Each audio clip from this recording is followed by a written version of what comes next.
We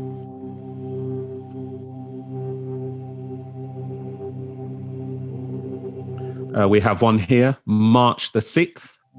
The evil one is known by his works.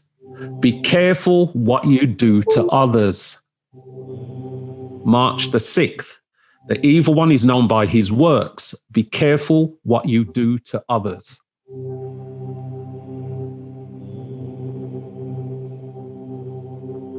And I think this is going to be my final one.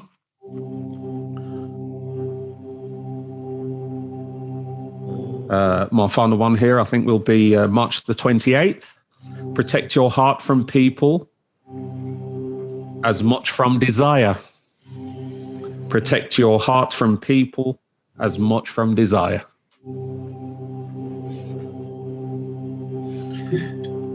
Tawtak, excuse me, Hara Habab, for those words of wisdom.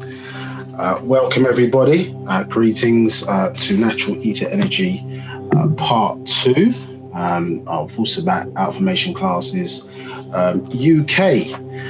So we are obviously on the Zoom platform and also live to Facebook, which I think there's a 20-second delay when we go out to Facebook, but nonetheless, you will still receive the high quality class that we were delivering for you today as United Sabines worldwide.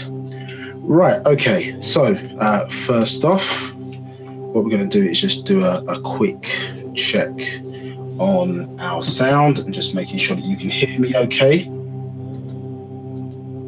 So as the question appears, can you hear my voice over the music okay? So if you can just vote in the affirmative or the negative to that question.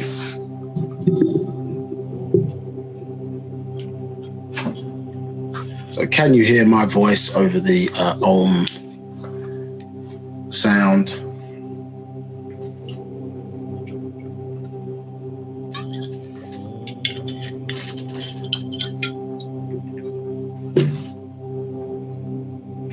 Okay, I'll give you 30 more seconds to vote.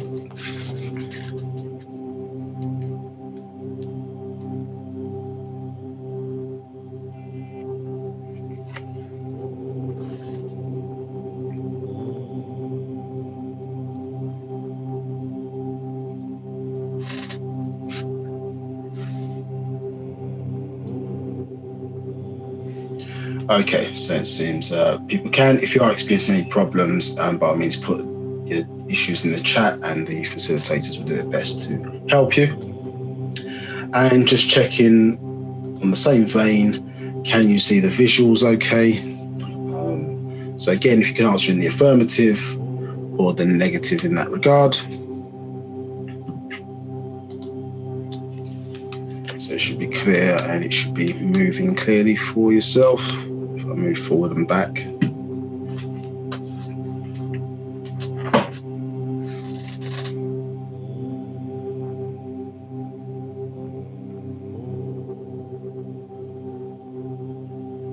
Right, so 20 more seconds to answer for that poll.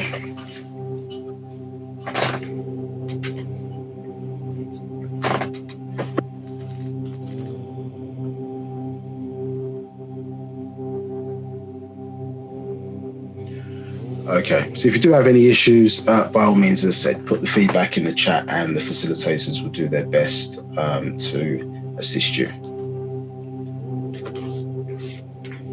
Okay, so let's moving on. So as we always do with the start of our classes, to set it off with the correct energy and remind ourselves how we are connecting with our ancestors and overall existence. And so we're going to do Paa Pau'ut from the Sabaean culture. And I'm going to recite that in the Musbatia or Sabaic language first and then translate into English. Abdoe kale namazurat fakur ame kasam Paa Pau'ut. Anuki Jawef Pa Ashuk Paa Pau'ut Wu kale ashuk kawun jawef neya. Anuki kasam un Paa Pau'ut. Wu Paa Pau'ut kawun kasam un neya. Anuki wahu ame Paa Pau'ut. Wu Paa Pau'ut kawun wahu ame neya. Nakuk naju ame kasam un Paa Pau'ut. Wu habub ame mushahus un. Nakuk kadur kawan kale pafef nakuk dayur jawef Paa Pau'ut. Ame wase ame dayarni kawun lakei bakoe jawef Paa Pau'ut. Anuki yabed bi nafashni Paa Pau'ut kawun anuki. Paa Pau'ut kadur nakuk kadur. Paa Pau'ut amul nakuk amul.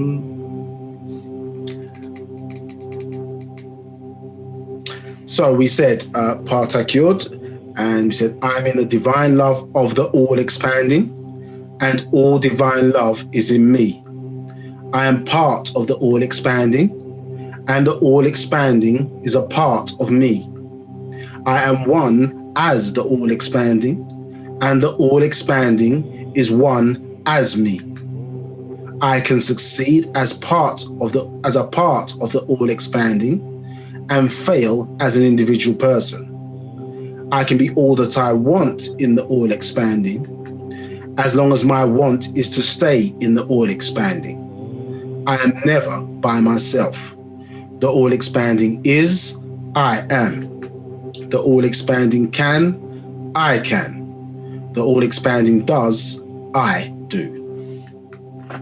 So that was Paa Pau'ut from my culture. So starting the class off with positive energy, as always, a form of positive thinking. So we're on the Zoom platform, and so if you have any messages that you wish to set, so let me just start again. So you've got three main settings here. We've got chat, raise your hand, and question answers. And to the left here, we've got audio settings, maybe slightly different depending on the device that you're accessing this webinar from. So if you do have any issues or you need to change your sound, then use the audio settings button, there. If you do have any continuous problems, then by all means, put a message in the chat. Now, the chat facility is for non-questions. So if you've got any feedback about the class, positive, negative, whatever, you need assistance with something, then that goes in the chat. Please select panelists and all participants. That makes sure, as I say, it appears publicly to all. In that way, we don't get repeat requests or for things that, as I say, may have been said before. If you've got a question, there's two ways to ask questions to myself. I should have introduced myself. My name is Nabab Kaknihes. I'm a student teacher of the Master Teacher. So if you've got a question for me, I'm going to do my best to answer your questions today. And if I don't know something, I'll simply say, I don't know. But if you want to raise your hand, then what happens is there'll be various times where you can ask questions, and I'll defer to the facilitators to see if there's any questions or a raised hand on the board. We encourage you to ask questions. This is a Q&A session, but it just happens to be on a specific topic within a specific area. So raise your hand, and basically what happens is you will see this note on the screen saying the host would like to unmute you. Simply unmute yourself, and then you can come and ask your question live. If you've joined us by telephone, then or mobile phone, then say *9 to raise your hand, and then when prompted, *6 to mute yourself. Once you are unmuted for the first time, if you do ask a question, you have the power to unmute and mute yourself. So we just ask that you keep your phone on mute, so that you don't interrupt the rest of the proceedings today. Obviously, if you've got another question to ask, you just simply re-raise your hand again.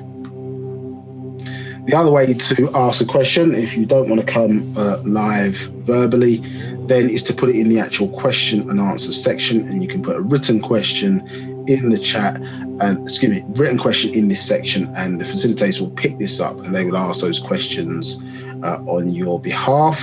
As I say, if there's something that has not been answered to your satisfaction, then by all means, follow that back up within the same forum in writing.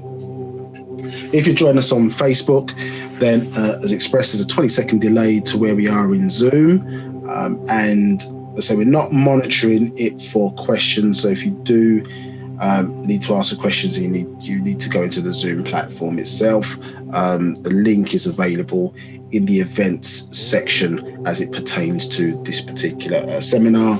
So we will look at any comments in the Facebook side and so pick them up after the class, unless you know somebody's on the Zoom platform who can pose that question on your behalf.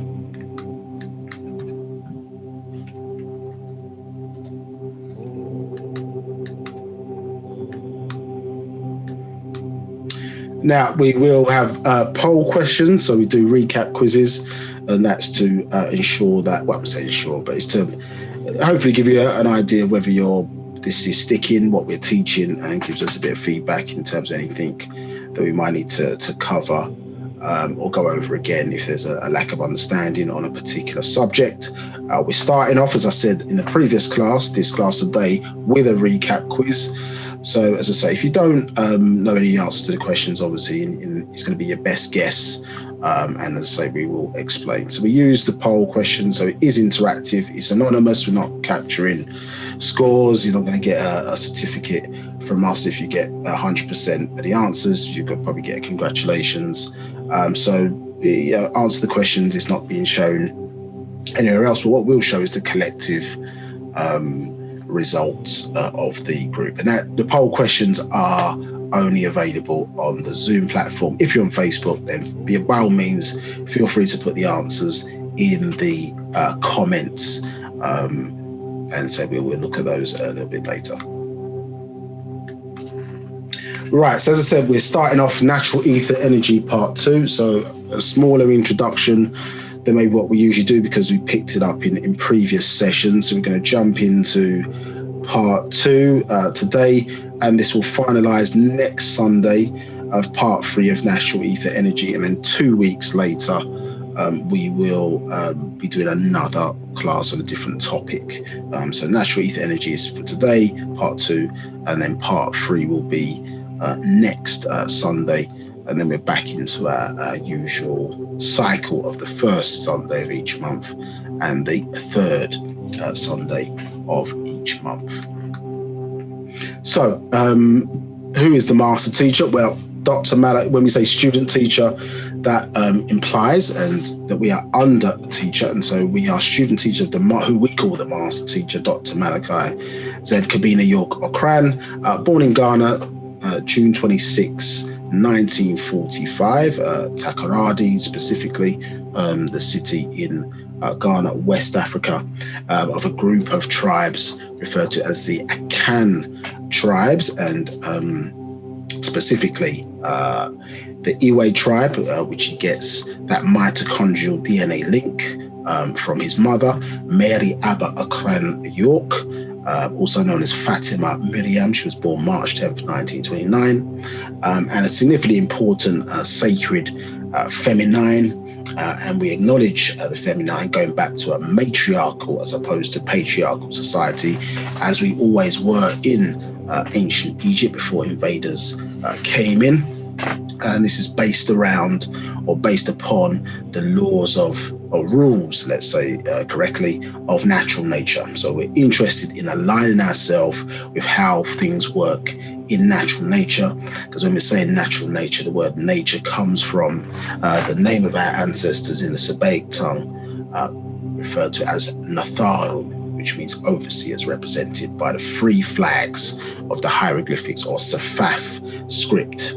So starting off, or the starting point for us is feminine, irrespective of what the monotheistic religion says. So we give respect to one of our Salafu ancestors, which is that word translates to Mary Abba Akran York, a significant and great sacred feminine. And you see her here in the crown of the clan mother of the tribe of Sabaeans or Sabaeans, some may say, in all of her glory. And through your own ancestral line, we would call upon significant figures within our culture to assist us in this day and time as we navigate the physical plane, preparing for our own ascension journey for higher, greater, wider forms of existence as the children of the Paa Natharu. So this is Mary Abba York, the mother of Dr. Malachi Z, Kabina York, who we refer to as the master teacher. Also, his father, Al-Hadi Abdur Rahman Al-Mahdi, and this ties us into the royal family, or ties him into the royal family, excuse me, of Sudan. And Al-Mahdi obviously is a significant name within Sudan, and quite is kept. His grandfather, Sayyid Mustafa Muhammad Al-Mahdi of the Sudan, is from the Dongolawe tribe. He's not Sudanese himself in origin, but from the Dongolawe tribe, linked again to the ancient Egyptians, us as the pre-dynastic ancient Egyptians, and as I say, was a significant spiritualist, master karama, as they say in the Islamic degree, and as they use those interactive spiritual powers, black magic, as we would say, where the forces of nature work for you and you are black. So black magic, that he used those forces of nature to overcome the various different invaders, the British and the Turks specifically, and drive them out of the land of Africa in the vein of many great pharaohs of ancient Egypt, or Ptah Tamaray, Ptah earth, Mayay water, and Rayay for the Southern Three Principles needed here for life throughout this universe, and particularly on this planet Earth. And when we talk about the master teacher specifically, you see here at age 25, under the name of Isa al-Hadi al-Mahdi. But more importantly, it talks to a point in the Islamic degree when he was referencing at that point, we talk about Illa Mutajasid. The Hindus refer to it as an avatar. In ancient Tamaray, the term is Amun Nabab Raya Ahakhtar.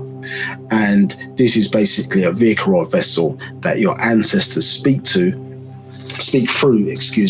in order to convey certain information necessary and needed for the upliftment and progression, as I say, and preparation for our ascension journey here on Earth.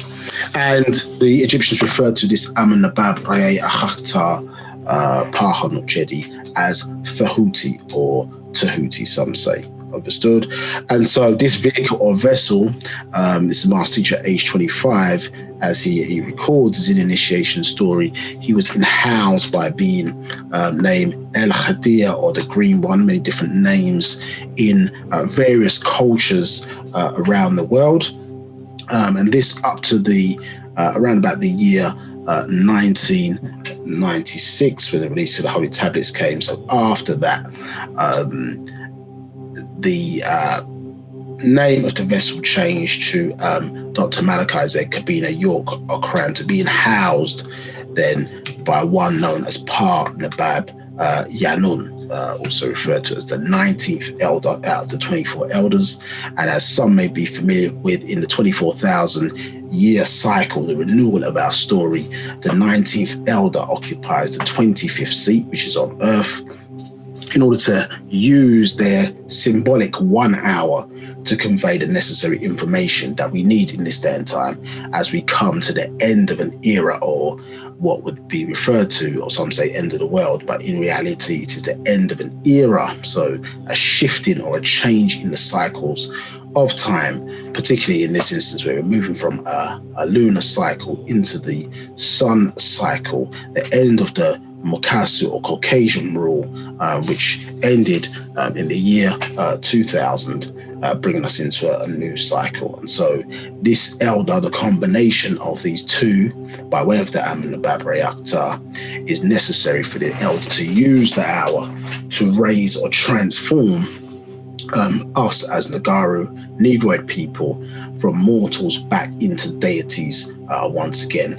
as I say, to become who we are, as opposed to what we became under the various atrocities and spell casting that was done to us over the last 6,000 years. And we've seen the alteration more acutely of our genes in the last 400 years, where the interception of our genes by the Caucasian Ba'h B'ah people led, and the atrocities that befell our people led to the creation of the Negro, understood, which is a new type of being that was created out of, as I say, the kidnapping from our land and being placed in an environment and in a society that had us living other than self and kind. And so a medicine was necessary. Hence, you see the term doctor placed in front of Malachi Z, Dr.York, because a doctor, from the Latin word docere, which means to teach, had to formulate a medicine which came to us initially, as I say, by way of many great teachers and leaders that we've had more recently, and precursor to Dr. Malachi Dr.York Okran specifically is the Honorable Elijah Muhammad, one of the greatest people born in the Western Hemisphere, and was a precursor. And the Honorable Elijah Muhammad predicted the coming of Dr. Malachi Dr.York Okran, as we see with the changing from Isa al-Hadi al-Mahdi and el-Khadir, and changing to Dr. Malachi Z Dr.York Okran and Paa B'ah Yaanuwn, with the coming in of the Holy Tablets, which is the Book of the Lamb, predicted by Honorable Elijah Muhammad, which we'll touch upon a little bit today, because each chapter starts with the word lo, and that lo, or the English equivalent, or Arabic equivalent, of the English letter L, is the lamb, or lamb, letter L-A-A-M, for English equivalency in terms of sound, and that's what he was making reference to, understood. And so that continuation of these great teachers, so the maybe the lower mind in our sense would see these individuals as separate, and there's many other great sacred feminine and sacred masculine who have helped to convey information. We just highlight these 7 in particular, and more importantly, the culmination in the master teacher in bringing in Wu-Sabat, a new language, a new culture, and at one time a land which is going to be restored again, to bring in the spiritual science of the Nagaru, or Negroid, known as Wu-Sabat. So the new spirituality in this day and time is factual information. So getting back to facts, getting back to knowing again. A spiritual science, according to natural nature, is supposed to unify the individual parts of a race. And so one may ask why we are lagging behind in the race of the races, is because we are in religions other than self and kind, and so we find ourselves in a form of idol worship, I-D-L-E, not I-D-O-L. So idol worship, I-D-L-E, meaning that we're putting our spiritual energy, and because it's being directed to the wrong place, we are powerless as a result of that. And so Wu-Sabat enables us, when the spiritual science is conveyed, it visits the minds first of its descendants or posterity. And so the mind, correcting the mind first, allows then the physical unity to follow. Right thinking leading to right actions. And so it allows us then to direct our energy where it should be naturally, according to the natural rules of nature, to our own Salah, through our own ancestral forces. So you must dial the right telephone number according to your genetics, your DNA, and according to your race. So as we've been expressing, certainly in the last 2 parts, natural ether energy, and the class before this, you can check it out on the YouTube channel, or seek out the book True Justice, Actual Fact, I think it is, or Master Secret, I can't remember which one, in that regard, which helps you to set how those rules in nature should work, and obviously how they've been violated in this day and time, as we spoke about previously, about the code of the races being violated, and many of the atrocities that have happened to us has happened to us because of our skin color. Understood, and how the Mukasu or Caucasian has used the scapegoat dogma to try and use us by placing us in various different positions, be it in religion, be it in the very roles that we occupy in the society, to be the bedrock or precursor for his evil, to delay the judgment that must fall upon them. But that day and time is over, and their own overlords or deities or gods, as you would have it in their Bible, Quran, and Torah, set in their telomerase, in their genes at the end of their chromosomes, an expiry time for their race of 6,000 years, as expressed in their Bible, where man or mankind was given dominion, or the Adamites were given dominion over the planet for a set period of time. In this case, we understand that to be 6,000 years in that regard. So Wu-Sabat, in terms of us, is our resurrection, because we were mentally dead, and so therefore need to be resurrected mentally. As a people, we were making no impact on the world as you would have it, and so a new or renewed guidance was needed for us in this day and time. So in the cycles of time, our story, as I say, needs to be renewed every 24,000 years. So equal to 1 year to 1 land mile. So the circumference of the planet is around about 24,896 miles in circumference. And the income in the cycle was 1970, symbolically of the first half an hour, as we went through the various, had to master and overcome the various different religious degrees. They had each one having an esoteric side to them, all roads walking us back, because all world religions come from ancient Egypt, which is why you see their God in their myth and legend in their books, sending his major prophets to Egypt, which is in Africa. Understood.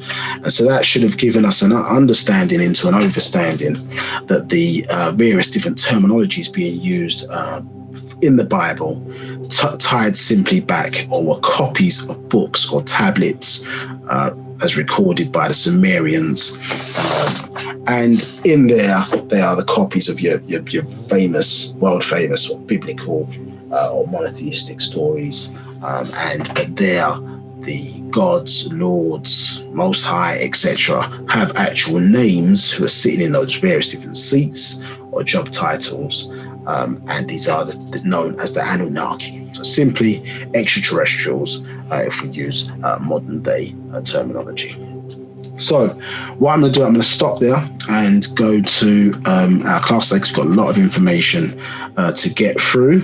If you want to know more about, from an introduction point of view, then as I seek out some of the previous classes, we do go into that in some detail and some depth. So let me just find where we are for today. Any questions before I'll start moving on? No questions from me. Somebody was asking, it was sort of a general question, where can they find the YouTube channel link? So yeah, we'll show that at the end of the session today. But if you do a search on All Eyes on Egypt, Midlands and the North on YouTube, you can find that channel. But there is a link at the end of this session as well. So thank you for the question. Now.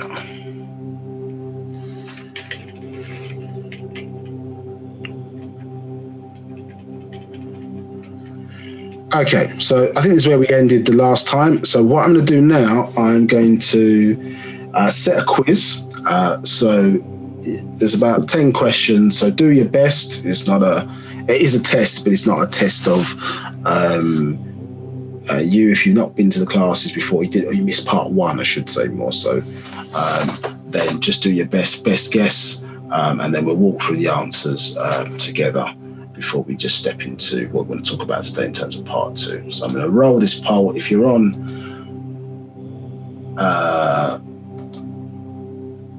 If you are on Facebook, then you can put your answers in the comments in the chat area.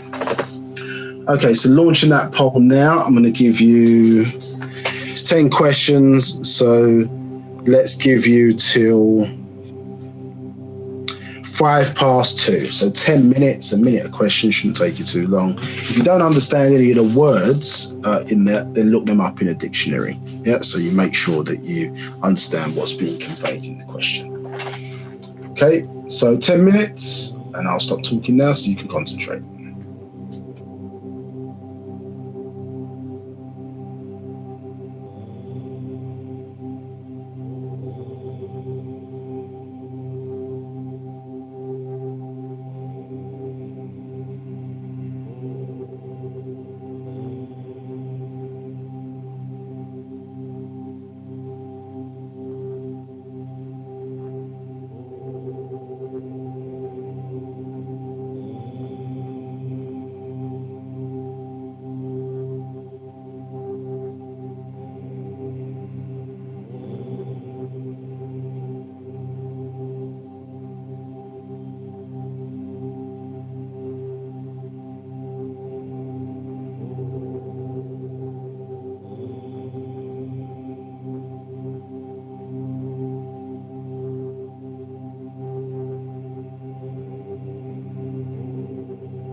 So we're halfway through the time, so 5 minutes left. And what I'm going to do, I'm going to move these questions down so the guys on Facebook can see the remaining questions. So 10, just about. Okay. Let's go from 6 to 10. There you go. So if you're on Facebook, those are the other 5 questions.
One minute left.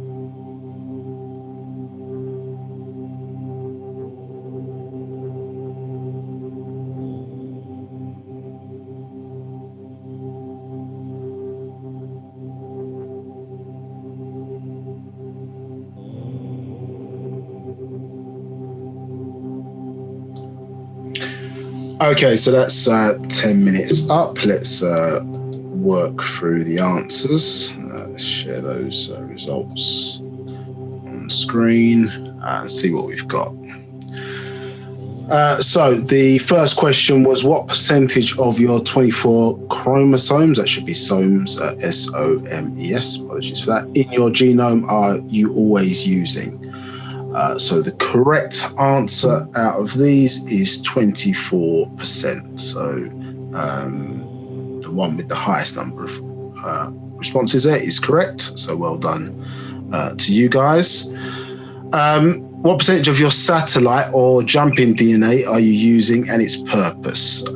So the most popular answer was 24%, and its purpose is to ensure that our body can regulate time.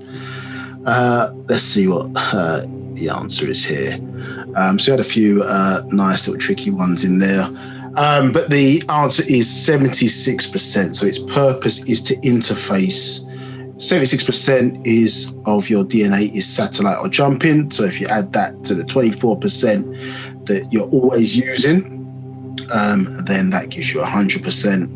And its purpose is to interface with the morphic field. So your DNA and RNA is interacting with something referred to as the morphogenetic field, which are sort of vast etheric fields that surround our planet, and they hold the shape information, or one of their purposes, they hold shape information for our species. So your DNA and RNA do not hold. So for example, you can have undesignated cells, like stem cells, for example, and they can be placed in the heart area, for example, and be used to grow into a heart. So this was the new advance in technology as opposed to cloning and things of that nature. So undesignated cells, and that is because, as I say, when they're placed in a certain environment, a certain area, the DNA will interact with the morphic field and download the shape information as a result of that. Also, where our ancestors are held, or where the energy of our ancestors is held, pending, as I say, further advancement. And hence one of the reasons why, as I say, our energy, or our emotional energy at least, should be directed to assist them in that regard, as they are to assist us here on the planet Earth also. Now, number 3. So what is the correct analogy to time for dark matter, dark energy, and dark hold? This was a reasonably difficult question for one who's not seen this before. So let's see. So we've got the most popular answer here was dark energy is tick, dark matter is tok, and dark hold is rest. I've got to remember the answer to this myself, actually. The answer for this one is number 1. Dark energy equals rest, dark matter is tick, and dark hold is tok, or moments. So nobody got that one correct. But yeah, good guess, I think, for number 2. Definitely a good guess. I can see why people went for that one. Number 4, describe the motion of particles of matter. The most popular answer here is matter moves in an orbital motion. That is correct. So that is the correct answer. Matter moves in that type of approach. All particles spin, but matter is moving in an orbital direction. Describe the motions of particles of energy. You need to be paying attention to this one. Energy moves in waves. This would be what is perceived to be the traditional answer according to modern science. However, in emotional energy, actual fact, the master teacher corrected this, and we understand that energy moves, in fact, in straight lines. So the one person who got that answer is correct. It is as a result of something called basic energy, which then causes matter to move in waves, a bit like, as we was explained last week, when a person is driving a car on a horizontal road, sometimes depending on the surface, they can feel that feedback back through the steering wheel because it's not smooth. So there is something there that is called, there is things which are there which are causing matter to move in energy, to move in waves, and that is a phenomena referred to as basic energy. So moving on to number 6, what is the entire universe permeated with? Again, this is a bit of a tricky question, this one. We're looking for a very specific answer here, according to what we were discussing last week. So Ptah really, ether and natural ether energy. So I suppose both good guesses. But the answer we're looking for here is basic energy. Yeah? So basic energy is what we were looking for here in terms of permutation. Yeah? This phenomena where, as I say, energy and matter are birthed from, or the world of things are coming from this basic energy. Now, continuing basic energy, 7. Basic energy imparts force and has motion. Is this true or false? So the most popular answer is true. This is in fact false. So it goes against what we would consider energy to be, because it has no motion and imparts no force. Understood? So this is basic energy, which leads on nicely to the next one. Basic energy is not the mother of energy and matter. This is true, and let's reread this again because it is a bit tricky. I worded it deliberately this way. Basic energy is not the mother of energy and matter. That statement is false, because basic energy is the mother of energy and matter. So before energy, which we know to have motion, all of that comes out of stillness. Understood? And so basic energy, or the phenomena of basic energy, which is associated with the mother, is the mother of energy and matter. Understood? Yeah. So that statement there is false. 9. Radiated energy is called the speed of light. And again, you probably need to be familiar with emotional energy, or again, referring to last week's class to answer this one correctly. And the most popular answer there, which is true, is correct. So radiated energy is really what we're talking about when we say the speed of light. Here it is called the speed of light. In Wu-Sabat, we understand it to be really, its proper term should be radiated energy. Yeah, and basic energy, as a result of basic energy, it forces it then to move at 186,272 miles per second. So that's why it's controlled, because there is a force or an energy that is regulating the speed of certain particles, irrespective of the energy or power initiated at the source of its movement. You understand? So they're all moving at a set speed as a result of basic energy. And then Paa Pau'ut is translated. Again, this could have been, you could add a few answers here, but we're looking for a very specific answer. And as you saw in Paa Pau'ut and heard in the beginning of the class, the translation is the all expanding. Yeah, so well done. Appreciate you for taking part on that. And so it just gives us a nice way to move into what we need to discuss today in part 2. Any questions? No current questions. I see a hand raised. There is a hand raised by Patricia Panton. I'll click on and ask her to allow her to talk. Patricia, if you're listening, can you get ready to speak and pose your question?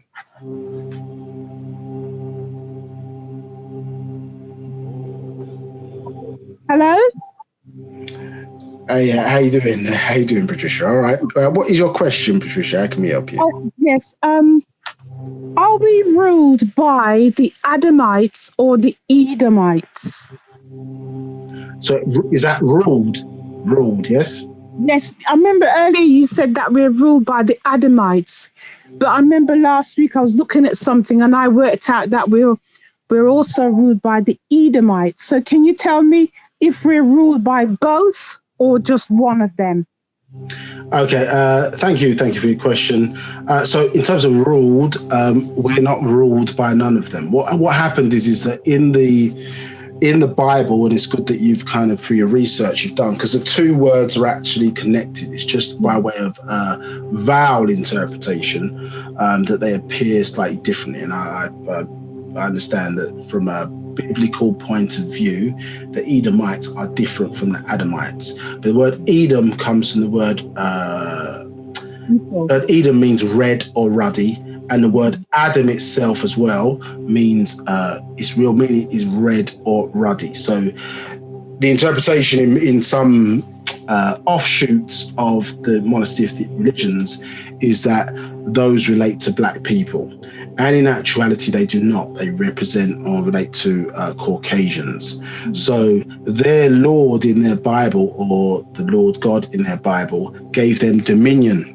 The Lord gave them dominion over the planet for 6,000 years, according to their story, you understand, in the form of what they call man. When you look up the word man in the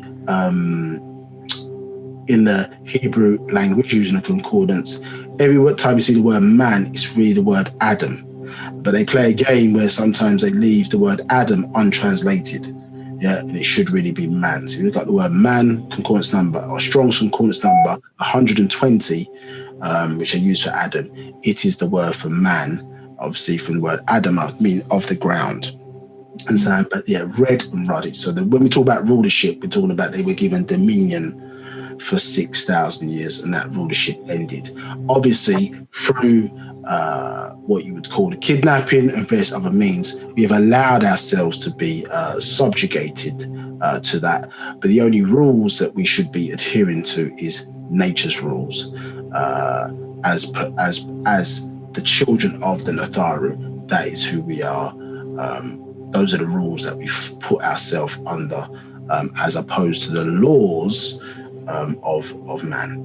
Yeah, I hope that answers your question. Thank you. You're welcome. We do have another question here from Munaza. The question is, can you define basic energy and how it is different from energy? Okay, yeah, good question. So before we get into this, let's step back. This is something that we covered in part 1.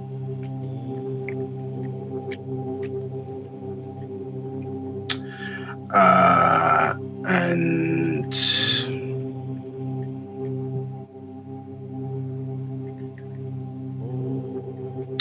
right, so this is from emotional energy. So we'll read from verse 26. It says, "You will have a hard time trying to conceive of basic energy with the same overstanding associated with energy, because the basic type has not motion and cannot impart force.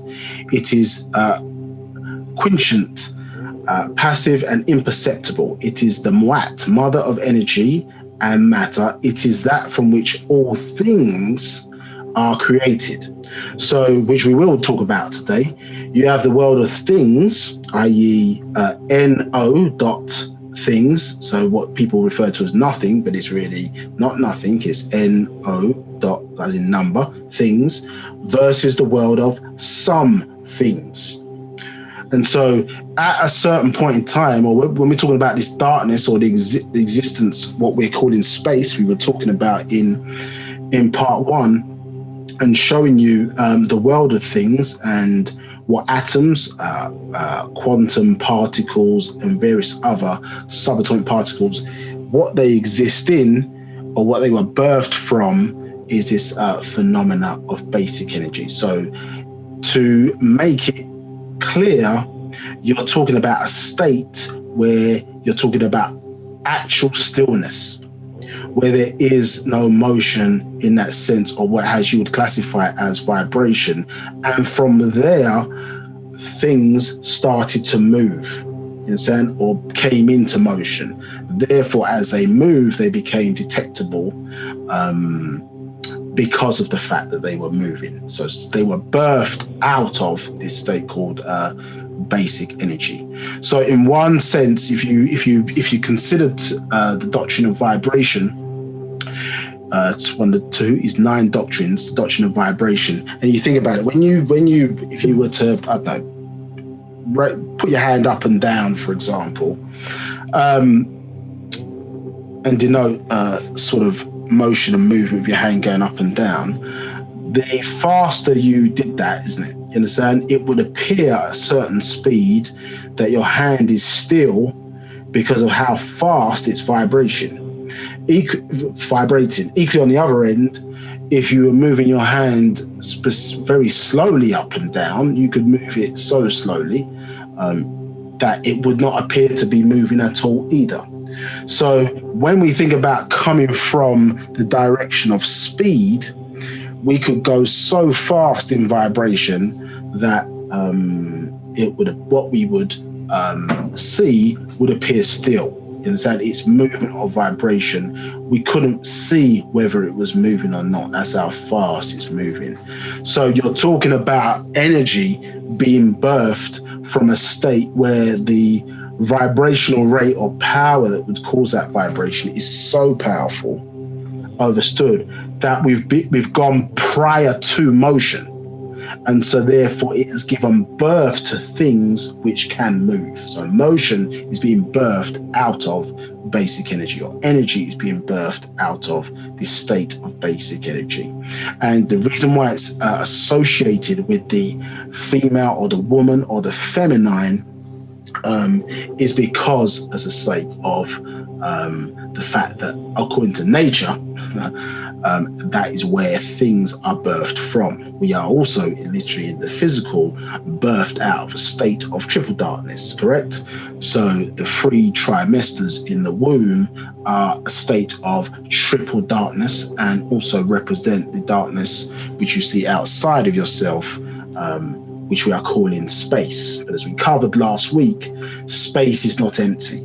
You understand? And if we blew up the nucleus of an atom to the size of the sun, and then times it by the width of the width of the solar system, times by 24, the width, and times it by the width of the solar system, what we get is how much space would be in an atom if the nucleus was blown up to the size of the sun. I think we worked out something like 135.5 billion miles wide. So there's a lot of space in space. But when we're discussing natural ether energy, we're interested in the space between these apparent things. Yeah, and that's what we're delving into. So that's what basic energy relates to. We talked about this earlier, that it imposes, as you see here, a speed limit on radiated energy, or what is being referred to as the speed of light. Yes, and so we're now delving into the world of things as opposed to the world of some things, because as Sabians, we're interested in the cause and effect. And now we have to step back when we're dealing with natural energy. Well, what is the birth of origin? Because there's a state where the beginning has a birth. And there are states where things have no beginnings. They're just always... They always are, they've always been. You understand? They're not defined by a starting point or finish. Because some people say, well, how old is X, Y, Z? Not realizing that time, certainly here, came in at a certain point. So if time came in at a certain point, then what are you, when you measure before that took place, then what are you really calling it? Because it's not really time by today's measurements, understood? So for example, if you've got a scenario where our solar system doesn't exist and our planet doesn't exist, then what are you referring to when we talk about time?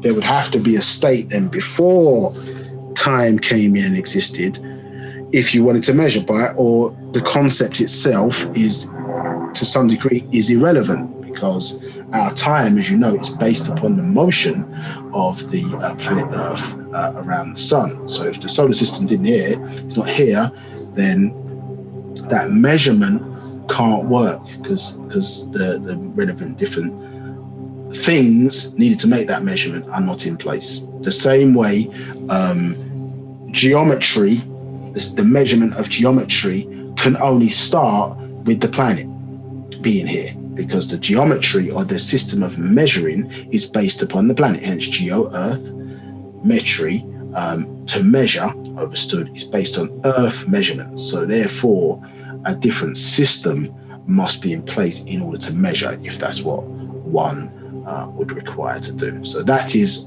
what you're talking about, basic energy. It is the mother of energy and matter. Any other questions? Yes, there's sort of a follow-on question from Munaza. It says, thank you. And according to number 29 on the page, is basic energy different from ether? Good question. So basic energy can be called ether as well. You understand? Now, what we're going to get into, which I think is good for helping everybody's understanding, is there are different types of ether. Yes? Now, there are different types of ether, and ether can take on different forms in different environments, different spaces. How it, I suppose, it's affected, it will transform itself in different environments. But basic energy can also be called ahach, or ether. Yes, and that's one of the ways it could be referred to as. Understood. And remember, there are different planes of vibrational energy, and within those planes they subdivide into subplanes, and so you can have the same thing even in the same state or plane of existence, and it can appear differently. So human being, for example, if you look at your hands, you have keratin, and your nails and your skin are made from keratin. Understood? But characteristically, they look very different. One is very much harder than the other, so they're vibrating on different subplanes within the same subplanes of matter within the same plane. You understand? But one is more dense and the other is softer. So you can have ether, and we're going to be exploring different types of ether. If you don't get it through it today, then we will certainly cover it in part 3. So basic energy can also be called achach, or ether. Any other questions? No further questions. No further questions. All right, much appreciated. Right, okay, let's get back to where we were at part 2. And I think these were covered in part 1. So if you want to jump back to there, I think we touched upon it in a bit more detail in part 1. Now, we've got to do a bit of reading today, people, because this, and based on some feedback as well last week, it can, not that it's confusing, but it can be hard to understand if we don't understand some terminology. And some of the terminology to help us understand it is Wu-Sabat terminology. It's not universal terminology, because as we start to get more into detail of our science as ancient Egyptians, you're stepping into a world of actual facts, Paa Pau'ut, master secrets, where certain knowledge or whatever can't be proven by the white man's knowledge. It's just not old enough. It's not sophisticated enough to deal with what we're dealing with. It's only 6,000 years old. And when we start to go into millions, which were billions, into trillions, this is why we have an incarnated master, in order to convey what is necessary for us need to know. And we spent a lot of time testing him to prove himself, in a sense, so that we could now step into an arena where you're only dealing with our knowledge, the blackness as opposed to the light. Light is temporary, the darkness is eternal. And so we're now stepping back into, as I say, the world of darkness, or supreme balancement. And so we're going to walk through, and that's why we've sort of spent part 1 not dealing with the book of natural ether energy, but trying to teach you about energy. And we're going to now spend some time understanding about Paa Pau'ut. So we've got to do a bit of reading today. It's not usually what I necessarily like to do, but as I say, we need to walk through slowly. And if people got questions, that'll make it better, so things are obviously a lot clearer. So Paa Pau'ut, the all expanded. Yeah.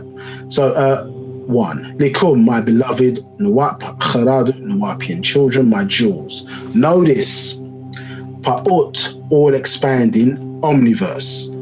2, the whole, omni, entirely, every one, not of an amount, yet the one, Pau'ut, all. 3, not one and all, just all. Just one and just existing, not of or from. So this is interesting. So oftentimes people will talk about a God or Most High, it's an Heavenly Father, these types of concepts. But for those maybe newer to the class, they say, obviously in Matthew chapter 6, verse 9, when you're dealing with the so-called Lord's Prayer, they say, Our Father who art in heaven. So the father of the monotheistic religions, if that be true, was in a place, confined in space and time, understand, and existed. Now, this is contra to what we're dealing with when we're going back to ancient Tamaray, because what we're talking about when we say all, if we were going to say our Father, you understand, if we were to assign that, the Father is heaven, the Father would not be in heaven. Understood? So all you cannot take away from it, because where would you get it from? All is. It can't be defined. It's whole. Understood? Yeah? All. Now, is it this or is it that? No. And this is why we see here in verse 3, not of or from.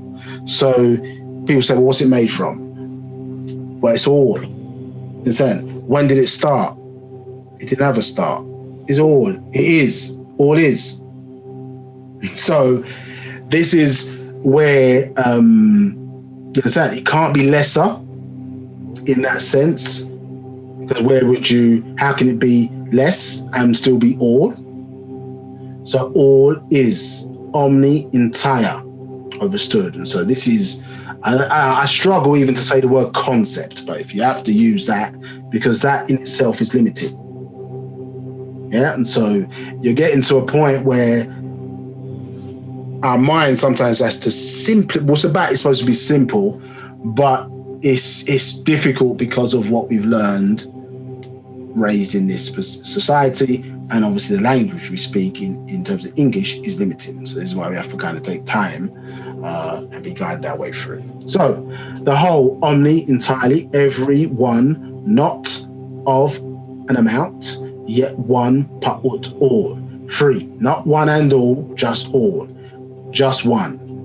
And just existing, not of or from. 4, Paa Pau'ut, so we get the all, which is different from Pau'ut.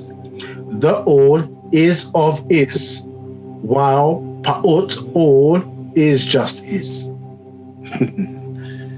Right, so we have to understand in our culture, what does is mean? Because is has a meaning, correct? So the all, which is different from all, is of, so its origin is of, is, correct? While Pau'ut is, just is. So it's not of or from. Can we see the difference between the two verses? Correct? So the all is different from all. So, and some of these things can be perception. So remember, we gave the example in actual facts number 19, who is God, female or male. When you think about the yourself as a baby in the womb, and you are in that darkness, starting off obviously as a sperm and an ovum coming together. You understand? So, and you're in that darkness. You're obviously at one point microscopic, and you grow and you expand, so on and so forth. Now, as far as we was aware in the womb, we weren't given consciousness to a certain point. I think it's about 6 months in. We weren't given consciousness while we're in the womb, but we're in this dark space or place. And as far as we're aware, that is all. We don't know outside because we're within. So that is all to us from a perception point of view. We're in this dark space or whatever. Can't see anything outside. I don't know what's outside. We can hear our mother's voice. We're getting food. We're getting fed, so on and so forth. We're in what we perceive to be as all. Yes? And then, obviously, 9 months later, we're born. And what happens is we're programmed, isn't it, according to our soul that we have on the proofs that we have soul. There's something in there that programs us to go for the mother's breast. Yes? And then I realize, hey, that's not all. That is the all. The all gave birth to me, so the all becomes, and I am of the all. Because my mother gave birth to me. Now when I'm looking at my mother, I see she's not Fa'ut, but she is Paa Pau'ut. She is the all. Because the both of us are within all. So I'm also recognized, well, I'm all as well. I'm the all as well. And both of us are within all. You see? So from a perception point of view, depending on where we're at, at one time, our mother, we perceived her to be existence. But interesting enough, she has those characteristics. So, interesting enough, part and whole, or part can be whole in certain groups of people on this planet. Part and whole can be one and the same. Or part as a the all. I am part of the all, and all is part of me. Now, interesting enough, yes? The same way our one cell of a human being, correct, contains all that human being is.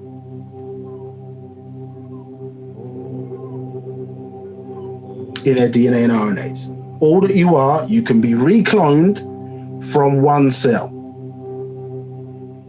So the big you, isn't it? Yeah, the universe, which is you. Yeah, all of you is represented in one of your cells, which is smaller than you.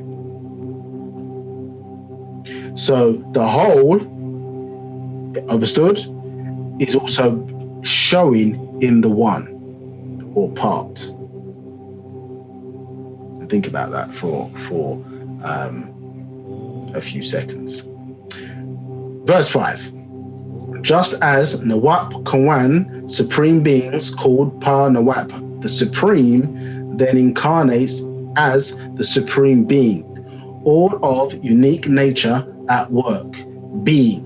Yeah, we're going to come on to talk about that in more detail, but note the differences between state of stillness, motion, understood, things coming into existence, understood. There's a transition or a journey taking place. Now, verse 6, it exists as omniverse, becomes multiverses, triverses, dual verses onto this one universe. So we've talked about this previously. The Mokasu or Western world teaches about universe, just the one, the universe, everything. However, that universe came from, yes, a dual situation that came from tri came from multi, multi was birthed out of all, or omni. 7, and this incarnated universe was at one time chaos and its opposite at another time. 8, itself a dual as in seasons, day and night, life and death of things in nature. So it says all is. So we need to go and understand what all is according to Wu-Sabat and what is being expressed in relation to that. So we're jumping into Master Secret Series 3, Nabat, sacred ash. Any questions on that before I move on to this bit? No questions. No questions from me. All right, told that. Twee. So Nabat, sacred ash. So 1, Likum ay mumra najem kharadu shalel wunawat. For you, my beloved star children of Wunawat. We live by Sadatat, rules, of natural nature. I'm talking about this in a previous class. Yet others live by laws. Understood? Translation, Hebrew, Strong's number 8451. Torah, the word Torah meaning law, Strong's number 8451, as we say, instruction, statute, precept. So man, generally speaking, in this society, lives by laws. We live by rules, or established by the rules of natural nature. They try to combine the two things together, and therefore we get the rule of law. Understood? But we deal with rules in nature. 2, and those most tawuba, blessed rules of natural nature, are of kawanan, existence, and by which we live. 3, the sadatat shalel kawanan, rules of existence, are the rules of, listen carefully, being, becoming, and became. So the rules of existence are being, becoming, and became. The rules of nothingness to somethingness, the sum of things, you are a thing. So, again, we touched upon this earlier.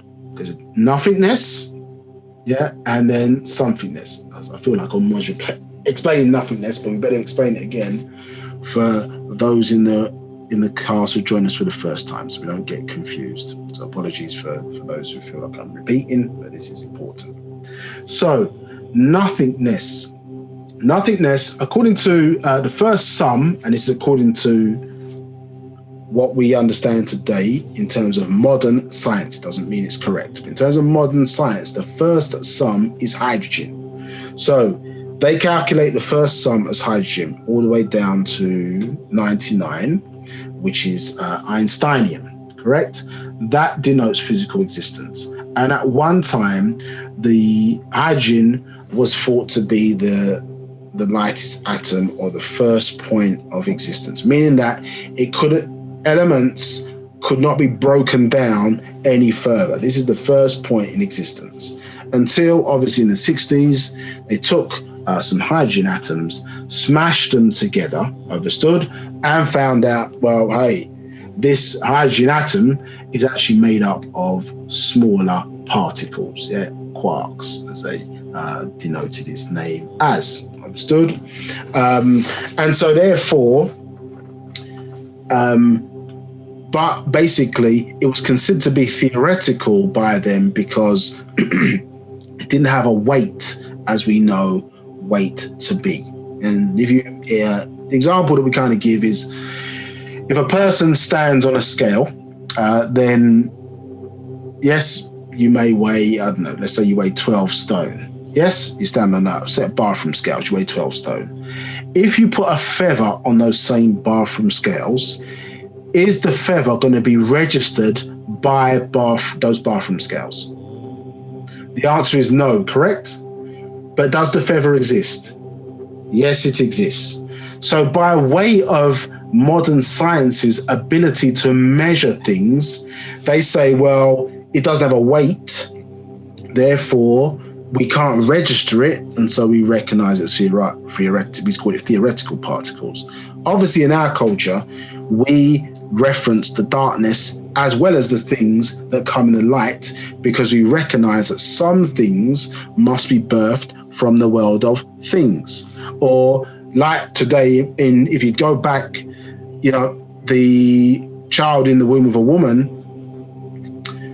it was considered a major mystery if you're going back to medieval times and so on and so forth, until obviously the woman started to change shape, until the baby was born, etc. Now, obviously, as technology improves, we can see inside the womb and see what's going on even before the woman starts to shapeshift.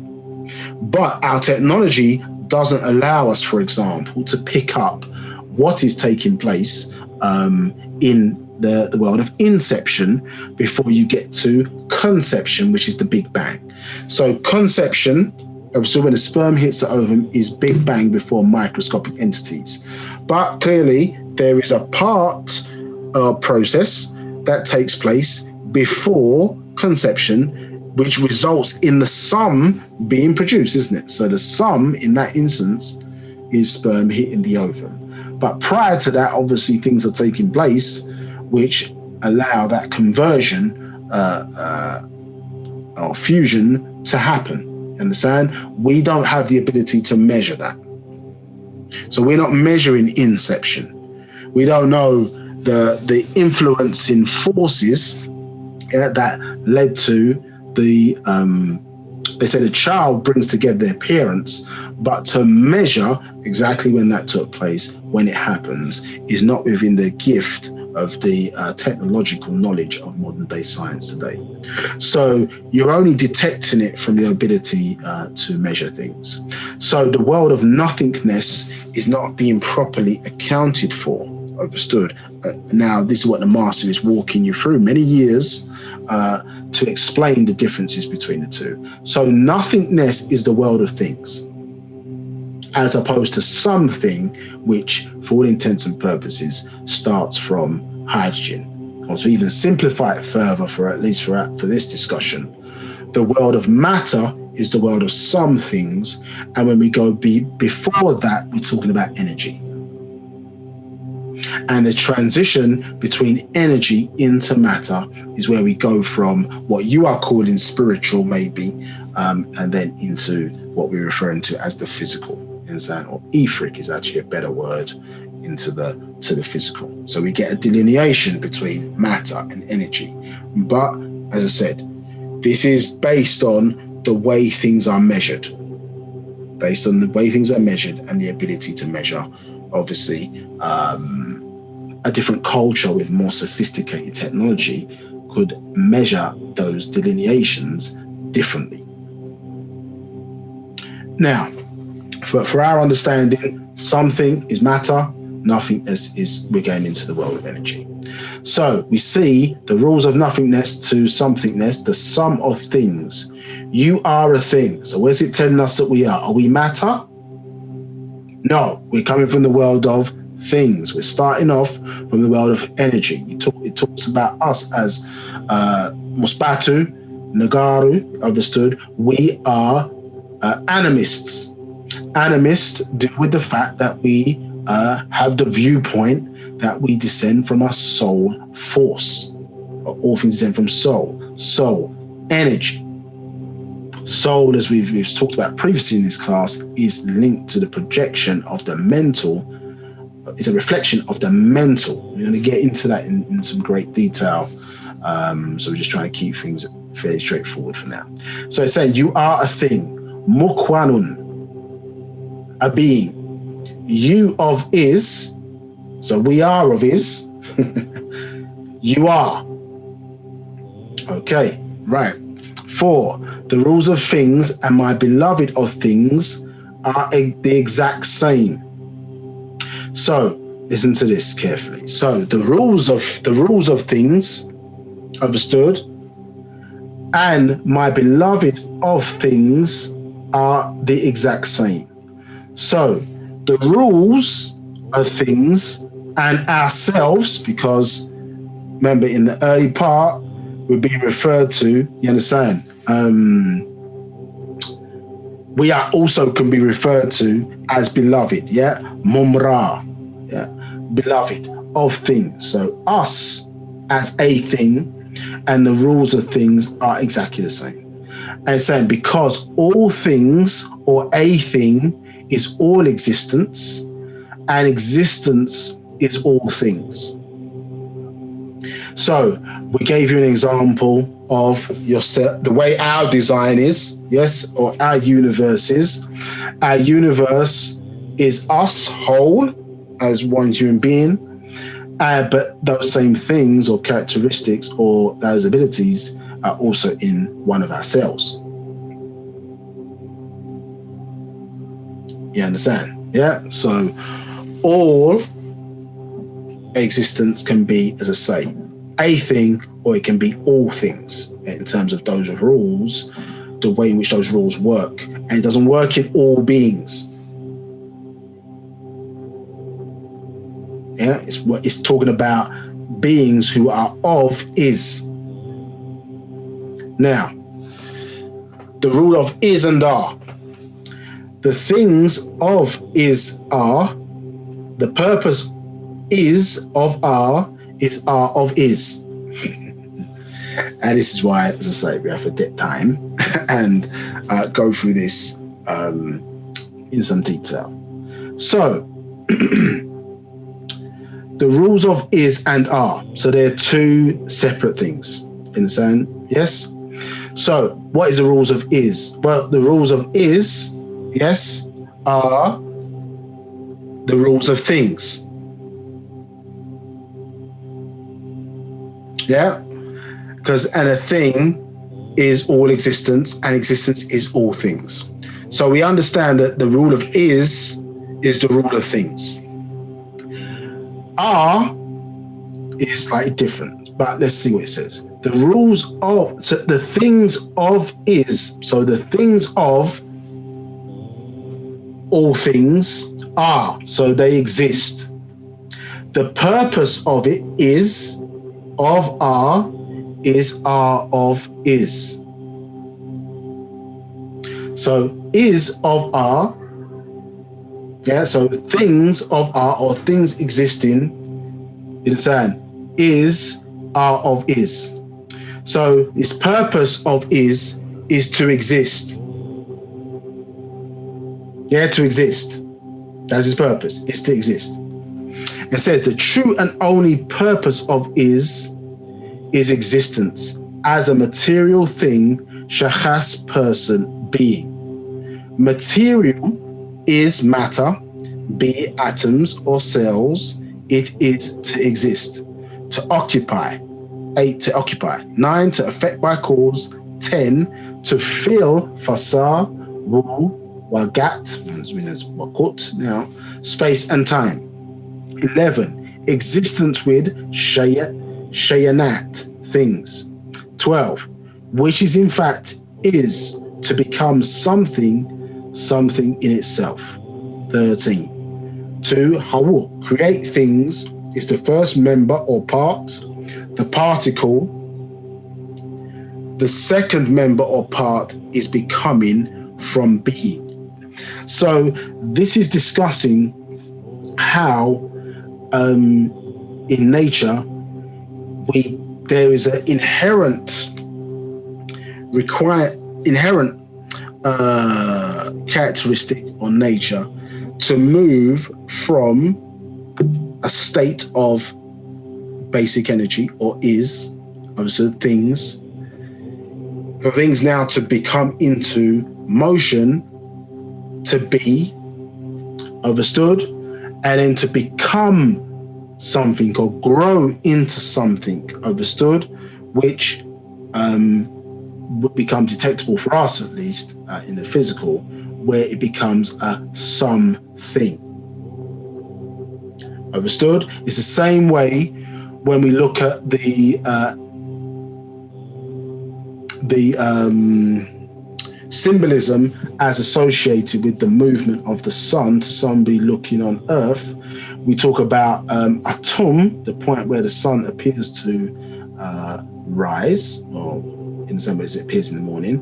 We talk about that as the life point. At the atun point, which is the sun at noon, or as its highest point in the sky, we talk about that being living. Then by the time when we get to the amun point, where we are going back into the darkness or the time of our physical expiry, we talk about lived.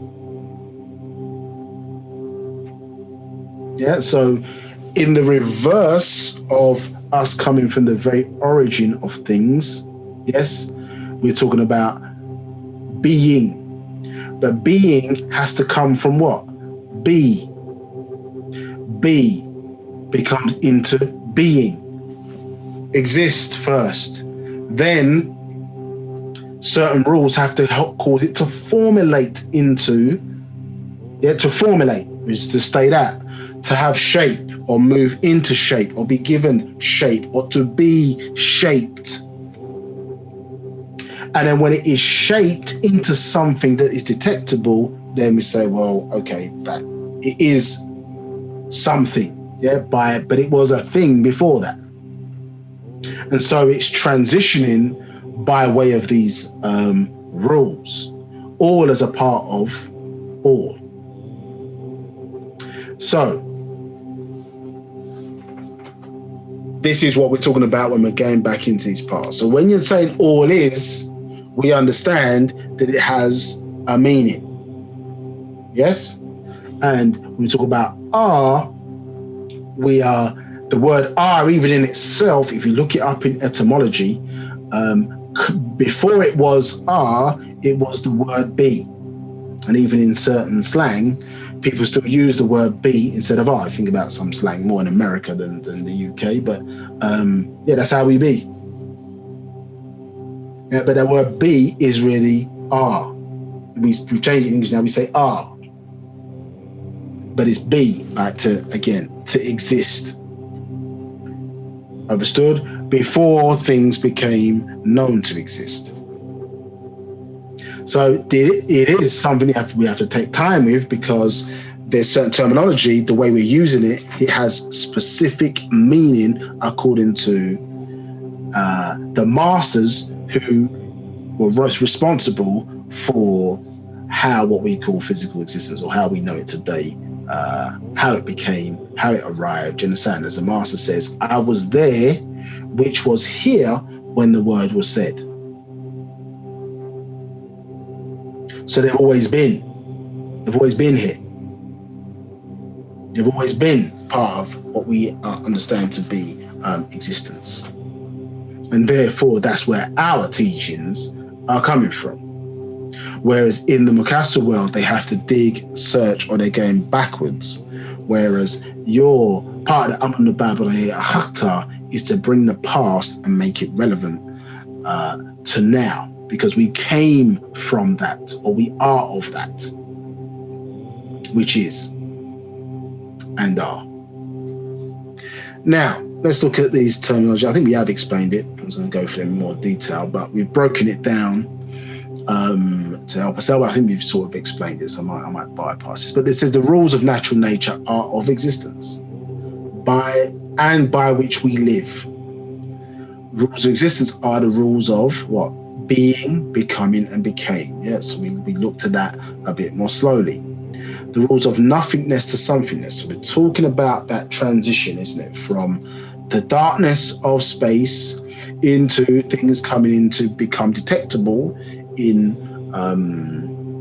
space and time as we know it to be. Yes, some refer to it as the reason why we talked about dark energy and dark matter is because it can't be seen by the way modern day science is referencing it, in the same based on how our senses are working. Understood? Now, obviously the majority of what we know to be space, 76% dark energy, 24% dark matter. That dark matter then breaks down. 90% of dark matter is dark matter, and 10% is the visible, the world of light, or the world of somethingness, if you want to refer to it as. So the majority of it is darkness within existence, and there's some places where light does not exist. Hence why we touched upon this last class, that they're not really opposite to each other. They're two different things. They're two different entities, let's say. Understood? Not to confuse the use of the word things right now. So this is separate, and dark energy is expanding. Yeah, at least in this universe, dark energy is expanding. So there's a whole world of, using that word loosely, but there's a whole world of existence that's taking place that we pay little or no attention to, this darkness. when we touched upon basic energy, one of the things that we were going through when we looked at the etymology, that the word basic comes from the word base. And you think about things like precious metals, gold, and so on and so forth. These things come from base metals. We place little or no value in base metals. Yet, what would it be? The precious metal would not be if it wasn't for the base metals. We place little or no attention on that. Yeah, we're interested in the way the paint is shaped on the canvas, but you can't have a painting without the canvas. You need something to paint on for the paint to be relevant.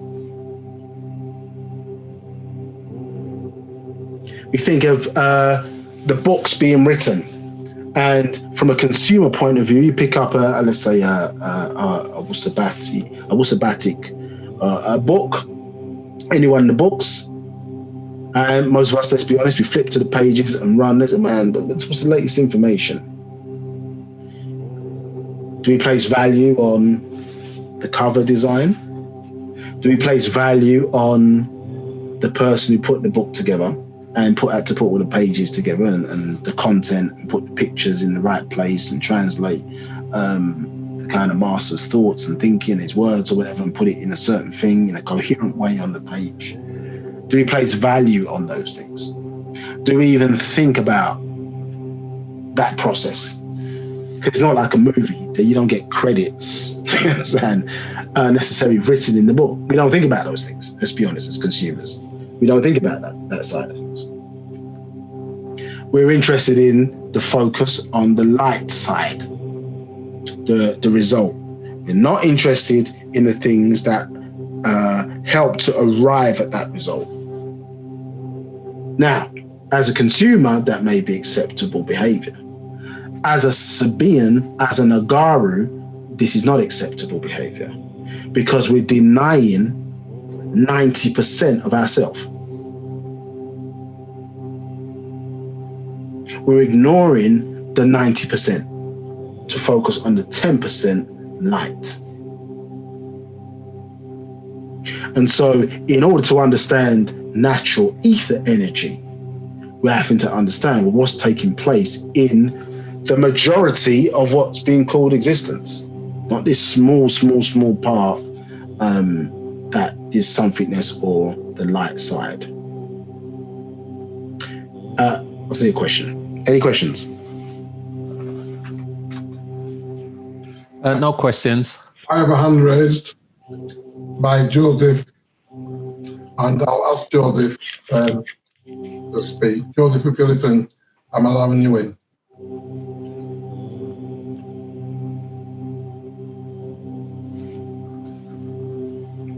Joseph, you are now permitted to talk.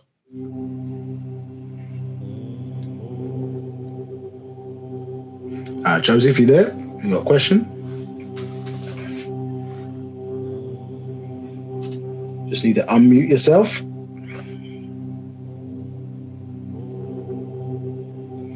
Okay, we'll come back to me when he figures out just how to unmute his. Okay.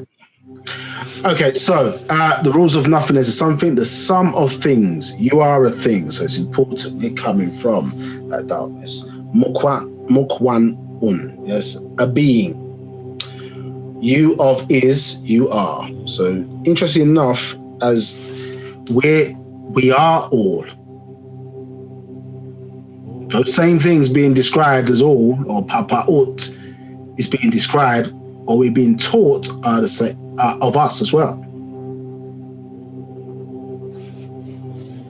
Or when we describe it, we have that connection to it from the very origin or prior to even pre-origin of things.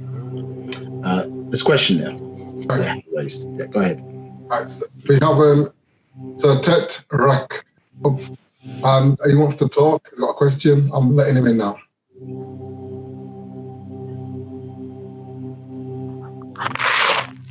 Hi, back. Hey, Rahbat. Greetings. How can I help? Greetings. Yes, I put a question in the chat. And that question was when you were referring to the cell, like all of you exists within a cell. So that means every cell in your body contains all the information about you. That is correct. Okay. That is So correct. if you wanted to, so I'm just thinking of films, I can't think of a title at the moment, but when they want to clone individuals and stuff, so they can use one cell and reclone that individual, for instance. Yes. However, what the limitations of the technology is that because the brain itself, understood, it kind of melts down and liquefies. What they don't have is they can't plug it in to the mental. So the person's mind doesn't exist in the brain. The brain is a conduit to allow, obviously, us to plug into the mind, which is linked to the mental. So the mental is the group. Your downloaded portion of it, we refer to it as our mind. And by way of the ka'a, the spiritual use, some refer to it as, you understand? Yeah, that aspect of it allows that download, so to speak, from the mental. So you can clone the body, but then you need to have the technology to be able to plug, understood, into the mental reservoir, understood, which we call it the mind. Which they're currently doing now in the world anyway. Well, if you have the apparatus to be able to plug in. Remember, they don't have the sufficient amount of melanin, so they're only vibrating, isn't it, up to a 5 or 6 ether in the female context range. Understood? Oh, yeah. But I was talking about the mechanical clones that they're creating. Oh, so, I mean, in that sense, yes. I mean, you can create a clone.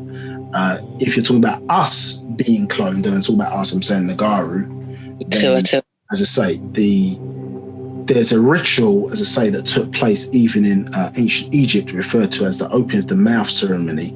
And that was designed to, as I say, disconnect or to protect the individual soul, i.e., and their mental, to separate it from the body at death. So that when the body was recloned again, understood, they can reconnect the soul, which is a reflection of that mental as well, back into the same being. Understood. So when we're talking about cloning, yes, and all of what you are now exists in your cells. You know what I'm saying? Because your DNA is recording all actions, thinking, thoughts, everything you've ate, so on and so forth. All of that is being recorded in an individual cell. Yeah. Now, tap for your question, Serptet. And remember, it was one of the rules that we were talking about prior in the doctrine of correspondence as well, where these are rules which are taking place from existence that came before we existed. So that's what you're seeing reflected in the design. So if you pick up nothing else from when we're talking about natural ether energy and why we've approached it in this particular fashion, is that we're showing you there's a correlation between, say, what's taken place, which we are calling past, but it's not past, it just is. There's a correlation of that design, which is basically being replicated all the way through to where we are right now. Which is why, if you want to call it special or in that regard, or unique in that regard, then we have that connection. And it's that connection which is significantly important, which, as I say, oftentimes we are referring to as soul. And we understand that when we talk about losing our soul, we are describing it in a way that says, actually, I've lost the connection. You understand? And this is what Wu-Sabat represents also. Is a frequency. It's being broadcast on a certain range, on a certain level, and we connect with it.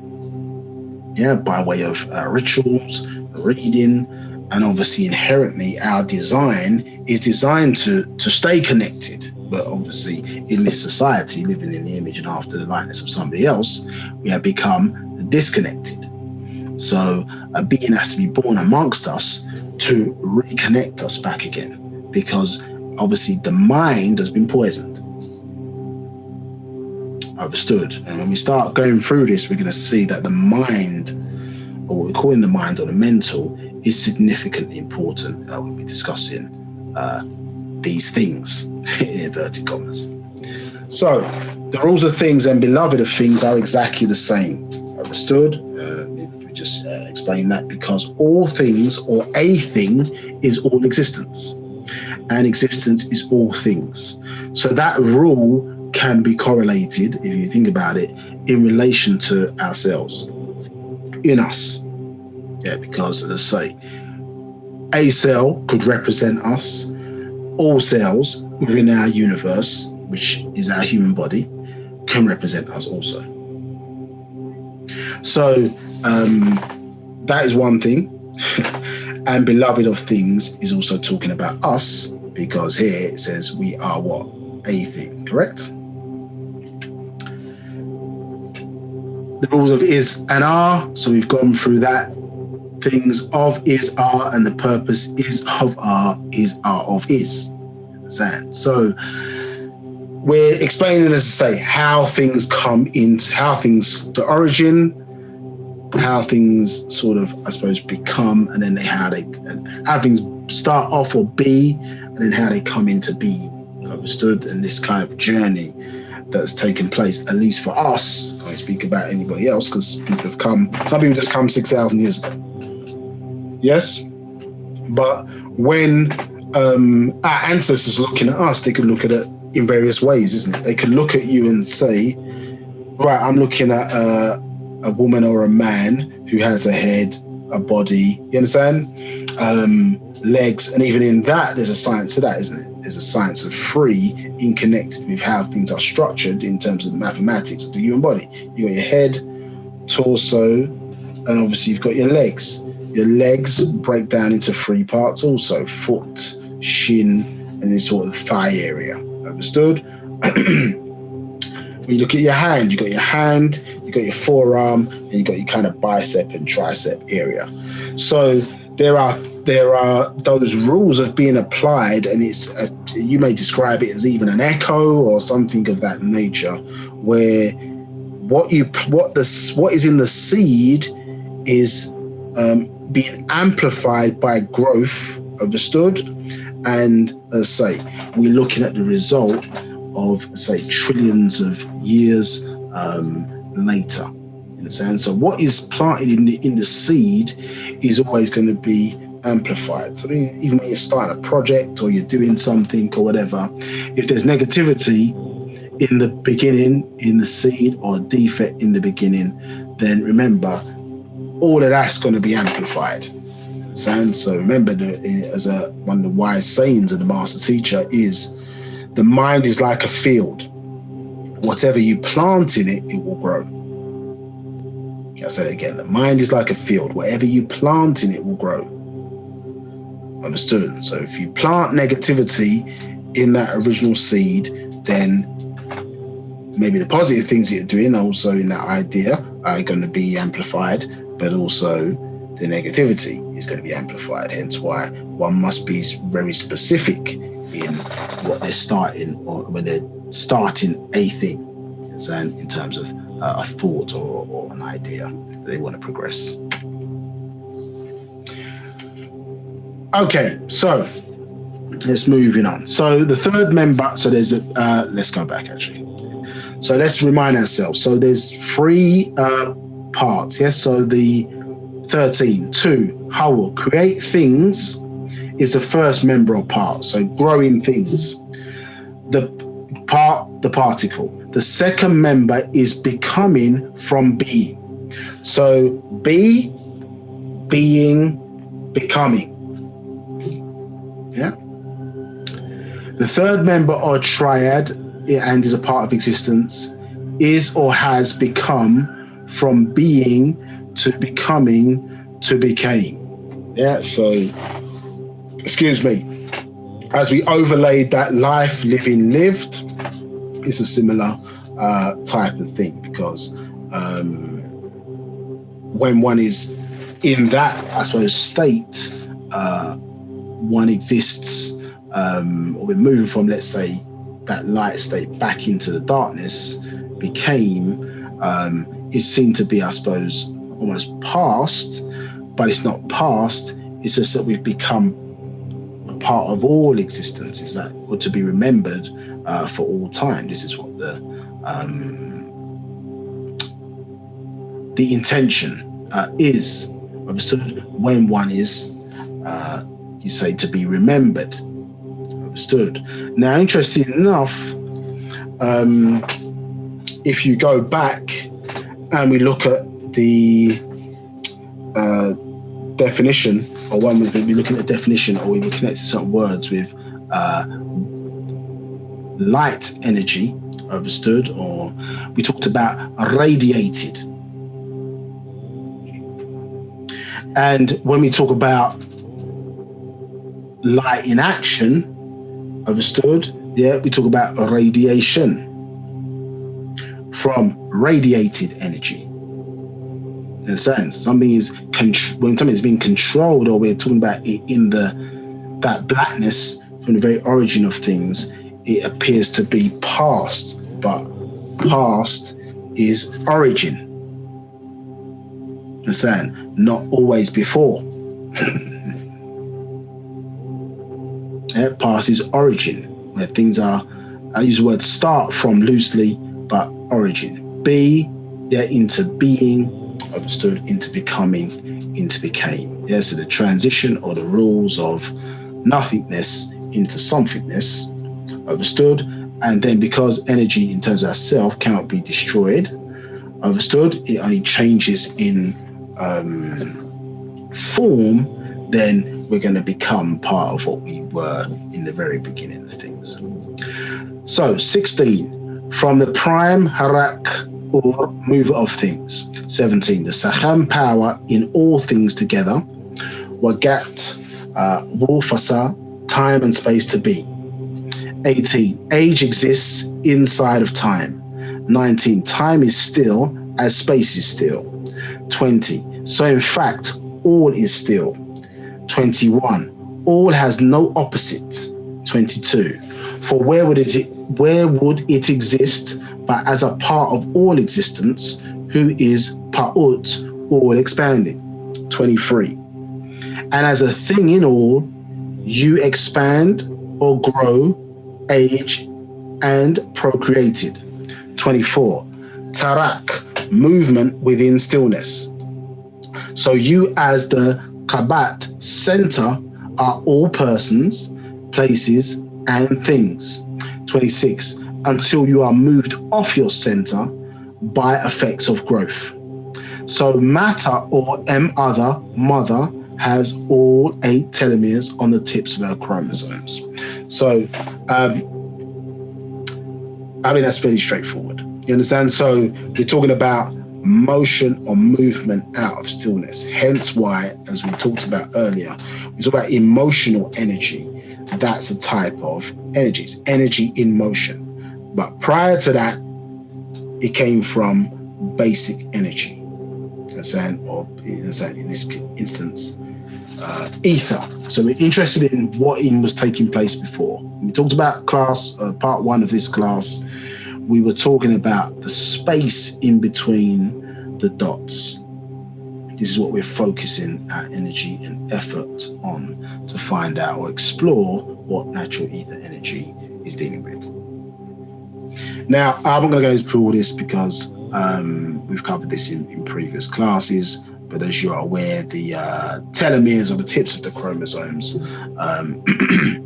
excuse me, are linked to how many times a person's cells within their body regenerate. Understood? So look up the purpose of telomeres for us to get into that. Now I'm going to So you understand the reason why women live longer than men is because they have an extra strand on the chromosomes, 8 tips, as men only have 7. So therefore, women tend to live a bit longer than men, generally speaking, by design. Now, 32. This is why men die first, because he has 1 less telomere. Let's go to 33. 33. You have lost the power to shapeshift completely and renew your cells by your mafkhuzat, liquid gold inside to activate your telomeres at the tip of each chromosome to in fact be born again. 34. As muachacho, Etherians, the etheric beings exist as part of Paa Pau'ut, all expanding. 35. Remember, each of you have Tasu Chamanu, 9 Ogdoads. 36, which includes Rayei Atum Nun as the 9th. Yeah, so some may be familiar with those 8 Ogdoads. Yeah, us represented in the seas of, or the waters of this planet, representing 4 sets of genetic shifts. Yeah, when various different calamities have hit the planet, and then we have renewed or recycled ourselves to become, as I say, a more advanced creature or being as a result of that change. Understood? Yeah. So these 4 represent our existence. 4 sets represent our existence in the waters, but we're now outformed into being informed that there is a 9th aspect. And so us being familiar with the 8 Ogdoads. Remember, the 8 Ogdoads became, in their religious degrees, isn't it, 7 archangels. Yeah, and the reason why it became 7, because they say Satan got kicked out of the group. Yeah, so it was originally 8, Satan got kicked out, and then it became 7. Understood? But this comes from your story, in the same terms of these Ogdoads, and now we find there's a 9th, there's an origin point. The 9 principles of Kawanat existence are: 1, Hu, oversoul; 2, Ach, or in modern terms, Achach, ether; 3, Ba'ah, soul; 4, Ka'a, spirit; 5, Chaybeti, yi, plasmatic. 55% of your blood is plasma. Understood? And one of the reasons why they're so interested in us, because of COVID-19, which is happening right now, because the cure is in our plasma. 7, Ta'tef-al, emotional; 8, Saham, spark of power; and 9, Lamas-at, senses. We explore that spark of power. I don't think we're going to get into it today, but we're definitely exploring that in part 3. 38, all of these were brought into being between 2 points of B and Bin. We discussed B as R and Bin, yeah? And this is birth and death. So we exist between these 2 points. And interesting enough, we understand again those rules of nature kicking in. That which is alive must also die, you understand? So, which includes our universe or universes. 39, time is as of age, movement. So some more terminology here. Let's explore this. So you have to have your powers restored, your taghyar, transformation of eternal youth. 41, you have poisoned your being inside out by your bodily intakes. 42, you have deadened your kahen mafkhuzat, divine liquid gold.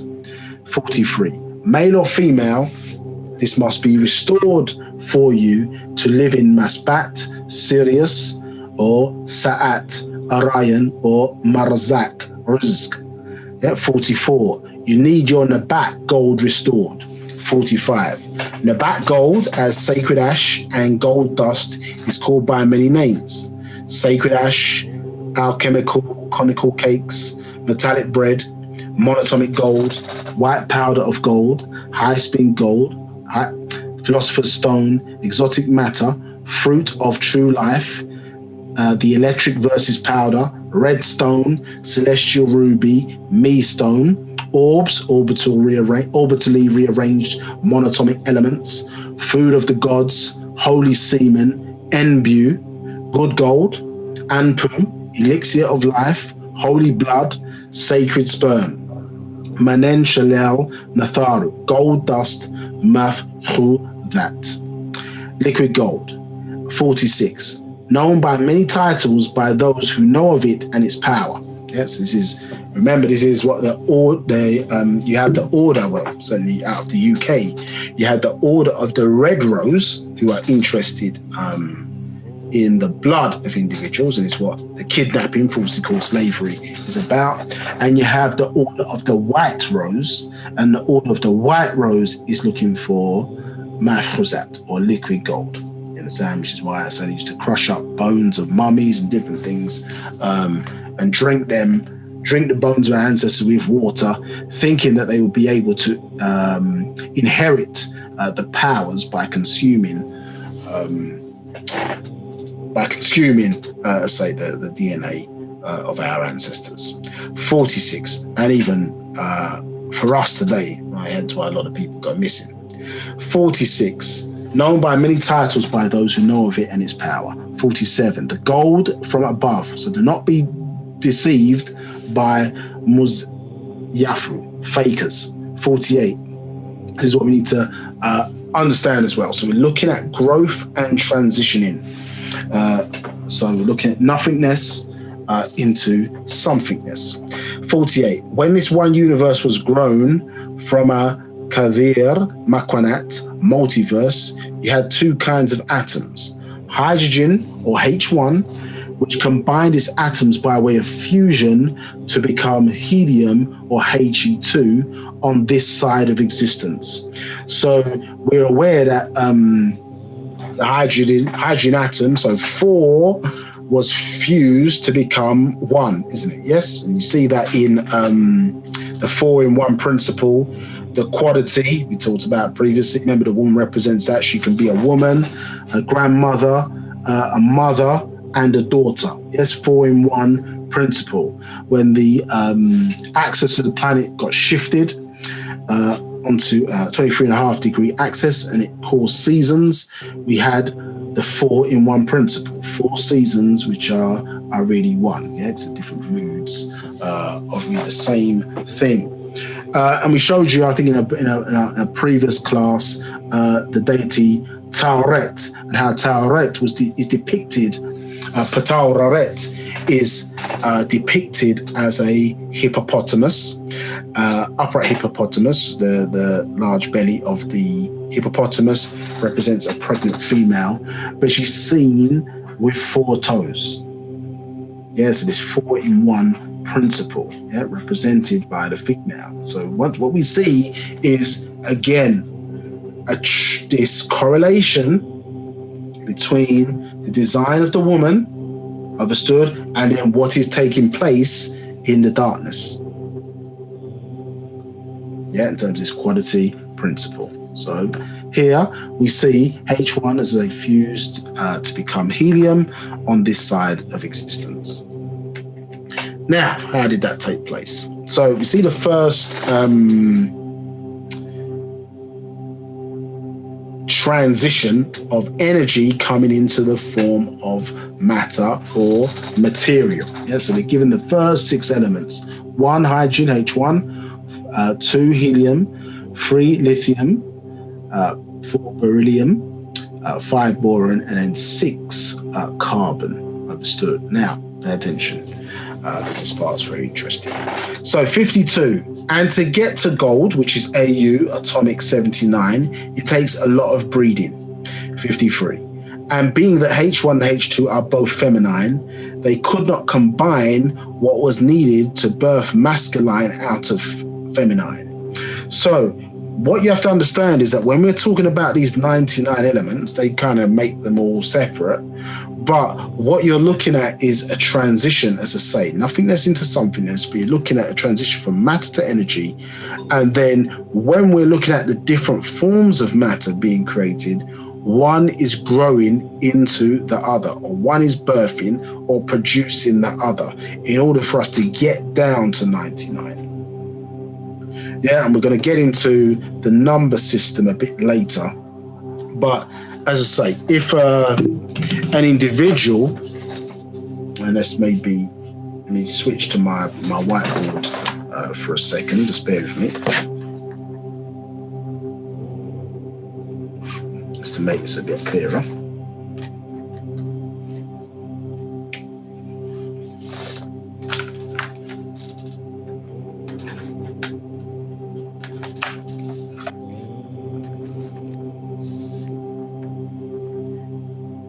I'm just going to stop sharing my screen for a second so we can.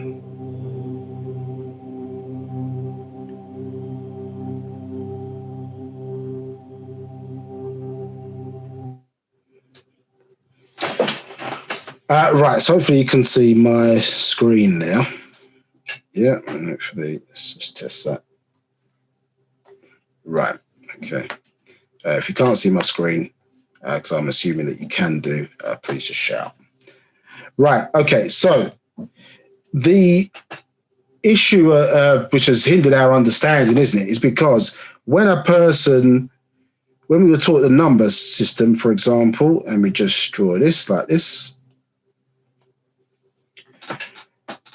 yeah, nobody explained, well, how does 1 become 2 by this number system, and 3 become 4, and so on and so forth. Now, if we dealt with a more logical number system, so if I do,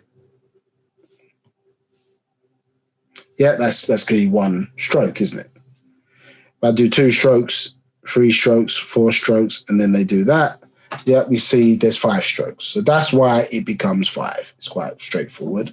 And if you think about the Sabaic number system, isn't it? Yes, so we draw.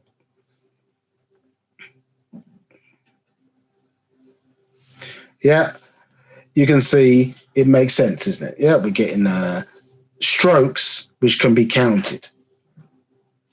So the question is, or what was the master expressed, is that clearly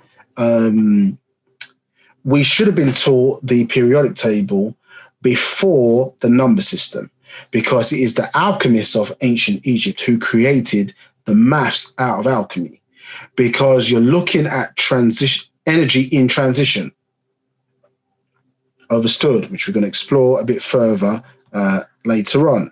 But remember, their number system came from the so-called Moors, and as some will be familiar with on this call, those numbers, remember, were originally written in this fashion. So you were counting angles.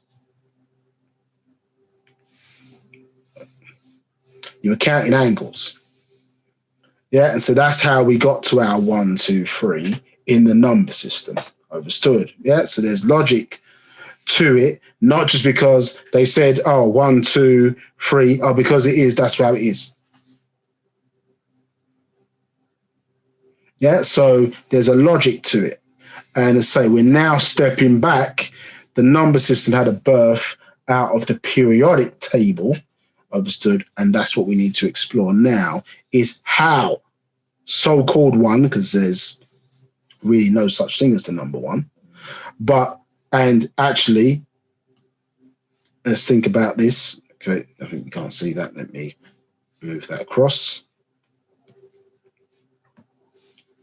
And we've explored this before when dealing with the spell. That doesn't say 1.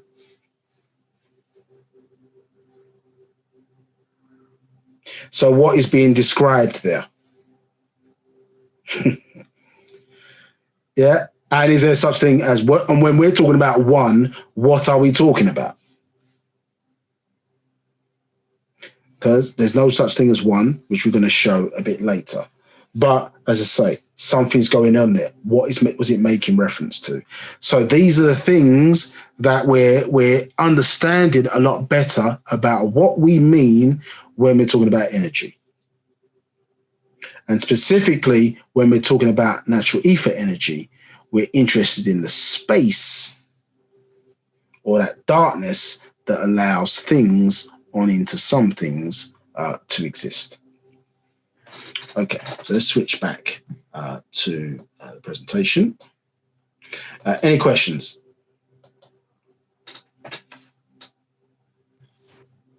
I have a Yes. sorry. Yeah, go ahead, Manthu. Right. The hand raised by Anne. Anne, I'm going to allow you to speak, and I'm letting you in now. You're now live.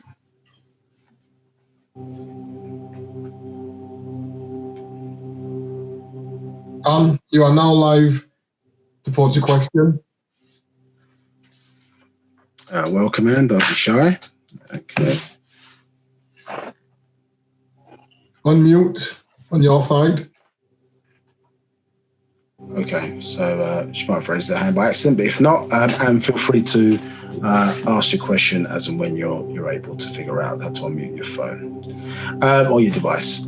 Any other questions? Yes, there are two separate questions. The first one is from Munaza, and the question is, are males the only ones capable of producing liquid gold? No.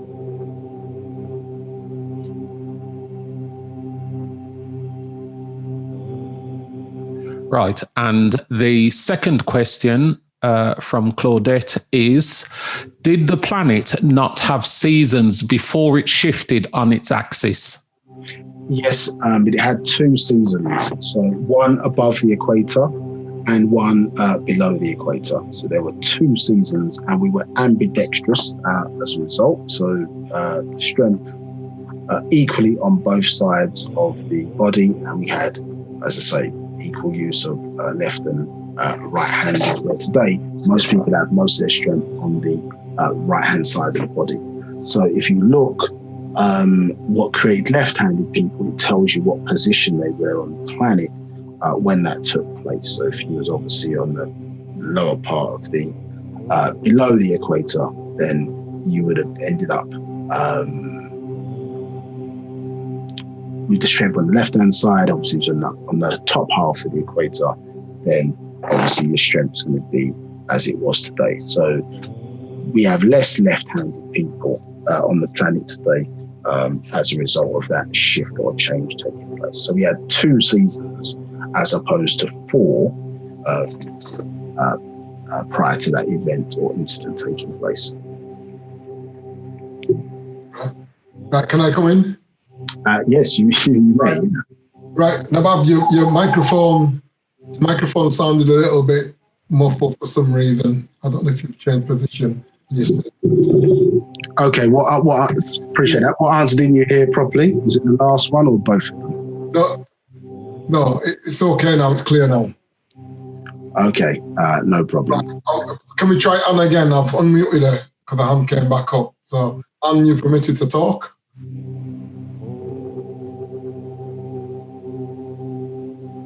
Unmute. Right, Anne's not coming in for some reason. We have Sir Tet, who has a question as well. Yeah, go ahead. Let's talk now. Sir Tet, you are able to talk.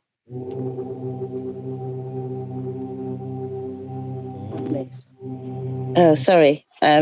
Yes, I wanted to, could you just repeat or expand on left-handed, right-handed, and where about on the planet we were and at what time period? I mean, is this our genes that we, I mean, because where you were born, I'm just a bit confused. So could you just expand on that? Sorry. Yeah, so no problem. So obviously the axis of the planet has shifted a number of times, and certainly when there are large earthquakes, meteorite strikes, things of that nature, or large comets, I suppose, hitting the planet, it can cause the axis to shift. Now, one significant one that's mentioned in the book Lost Records of Time, Actual Fact, talks about one around about 12,000 BC. Understood? In terms of what was thought to be a comet, I should say. But there was thought to be a comet. We'll leave it there for the moment and take us into another thing for what we need to explain. But that axis shifted the axis, and a new calendar was required as a result, called the Dendora star map. Excuse me. So, as I say, depending on, if you think about it, if you were to stand up and you correlate yourself to where the planet is. In fact, let me draw it. It's easier to draw it than explain. Yeah. So, can you just repeat that bit? Correlate yourself to where the planet. So, if you put yourself as the planet, understood, and you stand up and you put the planet alongside yourself. Sure. And you know that the planet's got an axis running through it, isn't it? Yes? Sure. Then that same axis is running through you as a human being. Do you understand what I'm saying? So, therefore, that's why the strength is on the right-hand side. And this is why most people, if they looked into a mirror, yes, you see that your face is not exactly equal on both sides. One of your eyes is slightly different shape than the other one. It's not perfectly symmetrical. Understood? And this is because of that, the impact of that axis. So you correlate to what the planet is the same way. Planet's 71% water. The liquids in the body are, including blood, etc., is 71% versus 29% matter or earth. So that correlation is there. But I'm going to draw something so it makes a bit more sense. It might be easier to understand it. Yeah, so spare me 1 second. Let me just switch over. So what I wanted to know as well, so what differentiates a right-handed person from a left-handed person? And for what time period? Since the axis shifted. So that every generation, every member of that generation. So obviously remember, you inherit a 1 in 30 chance, isn't it? Inheriting the characteristics of in your ancestry. Yeah. So when a person's born, they can inherit the characteristics of 1 in 30. So the point is being made is that when that incident took place, which was around about 12,000 BC, roughly, about that.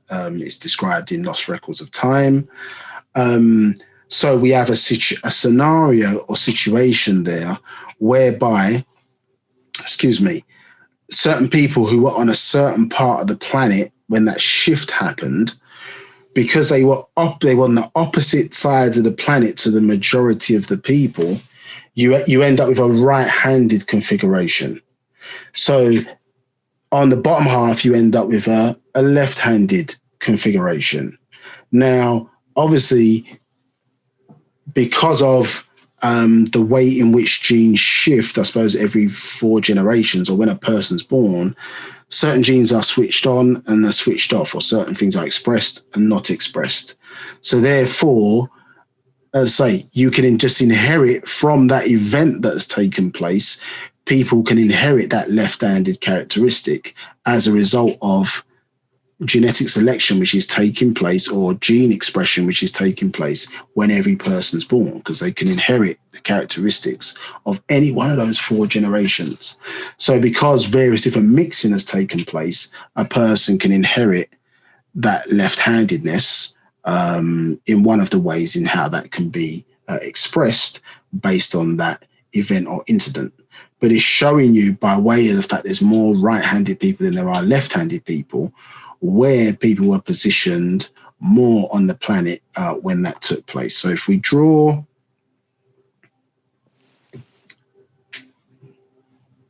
so it was like Africa at the top and Europe at the bottom, for instance. Well, not necessarily. It just happens to be. So if you think about it, that's the planet, correct? Yeah. Sure. Africa's in the middle. This is the This is the equator, or my drawing of the equator. Yeah. In fact, let me draw a bit smaller because you, for some reason. Okay. You can see that, yeah? Boom. And then there, yeah? So, human being, yeah, it's going to be on that side, yes? And so, therefore, on that side, it's going to be, there's going to be a more strength on that side of the body. But if I'm on this side of the planet, or this half of the planet, I should say,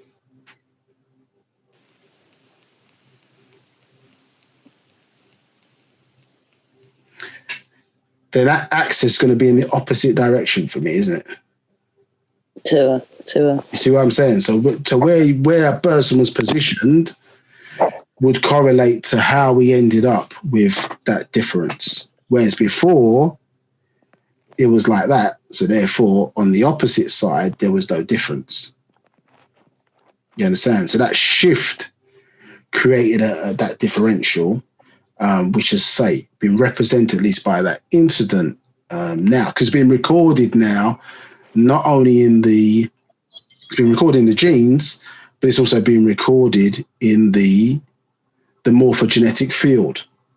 Mm-hmm. Understood? So there's been a shift in the species, I suppose, of the planet as a result of that climatic significant event that's taken place. So it's been recorded in the genes, but obviously the aspect of it which leads to left-handedness is also been recorded as well. It's just not as expressed in the majority of the race. So it feels more like an anomaly. And it's not race related, obviously. Then no, it's not. It's based on the environment. True. So one of the things we was touched upon last week, which is important, when we look at the 24% of the genes which are your DNA, which are constantly changing based on the environment. So me hearing your voice, I'm hearing your voice, is affecting the way our DNA is changing, because they teach this is static, but it's not static, it's dynamic. And the point that we were making to say that is that we are the environment. We're not just in the environment very specifically as Nagaru. We're not just in the environment. We are the environment. So our behavior sets the standards within the environment as well. So how we act and how we behave, it's not just human beings, okay, they leave rubbish on the floor or whatever, and it's impacting the environment. What we're expressing is to say that, no, by design, we are made up of the same things as the environment. And because we vibrate from all the way up to the highest expression of what that energy could be, when we're living our proper and best of us in that successful way, we affect the environment in that way. You understand? This is why one of the reasons why we also need to transition and change, because we set the standards. So this isn't just Nagaru as a collective. Is this specific to DNA? So like Sabians sharing the same blood could be connected. Yeah, we're connected by race. You understand? There is a difference between races when it comes to DNA expression. So that's 76%, which is interacting with that morphic field, for example. Yes. Mm-hmm. In Mukasu, it is junk DNA. It's not active. Okay. But in us, it is, as I say, satellite DNA. But what happens is its effectiveness is limited within us without the Mahfuzat. Mm-hmm. So the Mahfuzat then reorganizes that 76% DNA and makes the strands 10,000 times more potent in terms of their ability to shift light or electrical information throughout the body. So its effectiveness is diminished in us right now. So that's why all of us is not fully active. Yeah, we're working off of a limited aspect of ourselves, or what the master teacher referred to in older classes as magnetic points. Understood? Working off of 3 as opposed to 9. Right, okay. Tauta. Okay. Antat Adhya are 4. Any other questions? No further questions. Sorry, can I have another question? Sorry. Yeah, go ahead. I don't know. I don't think it's related, maybe, but it's about clones. When Baba said that we had 7 clones of ourselves on the planet, so I was wondering, like, how that tied into this in this subject matter.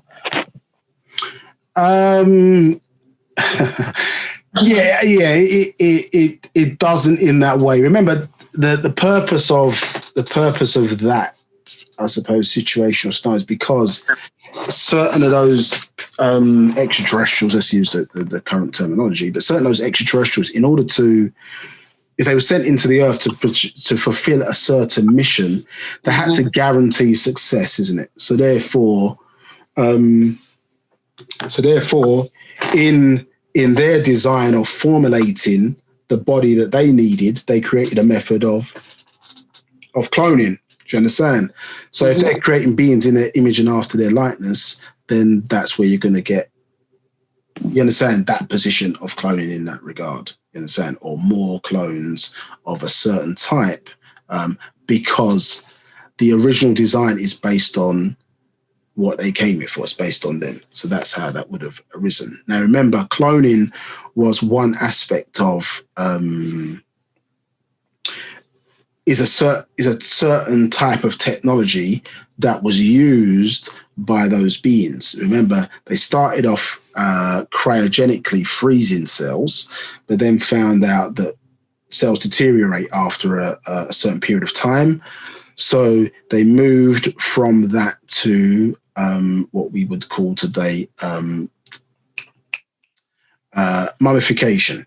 In a sense, so mummification was a more reliable way of preserving cells in that regard, and obviously they sealed up tombs, etc., and then buried a significant amount of riches within those tombs, because they knew that human beings would advance to a certain point where they may be able to cure the very disease that the person died from, and therefore it would require finances to pay for, or they assumed it would require finances to pay for them to be regenerated. So you got 2 type of approaches for preservation, and then they had connected with that, as I say, the opening the mouth ceremony that we talked about earlier, which was to send the soul energy back to the source of when it came, either Orion or Sirius, for it to then be ready to reincarnate back into that same body once that physical structure was repaired, you understand, or recloned with a new body with the disease that the person died from repaired.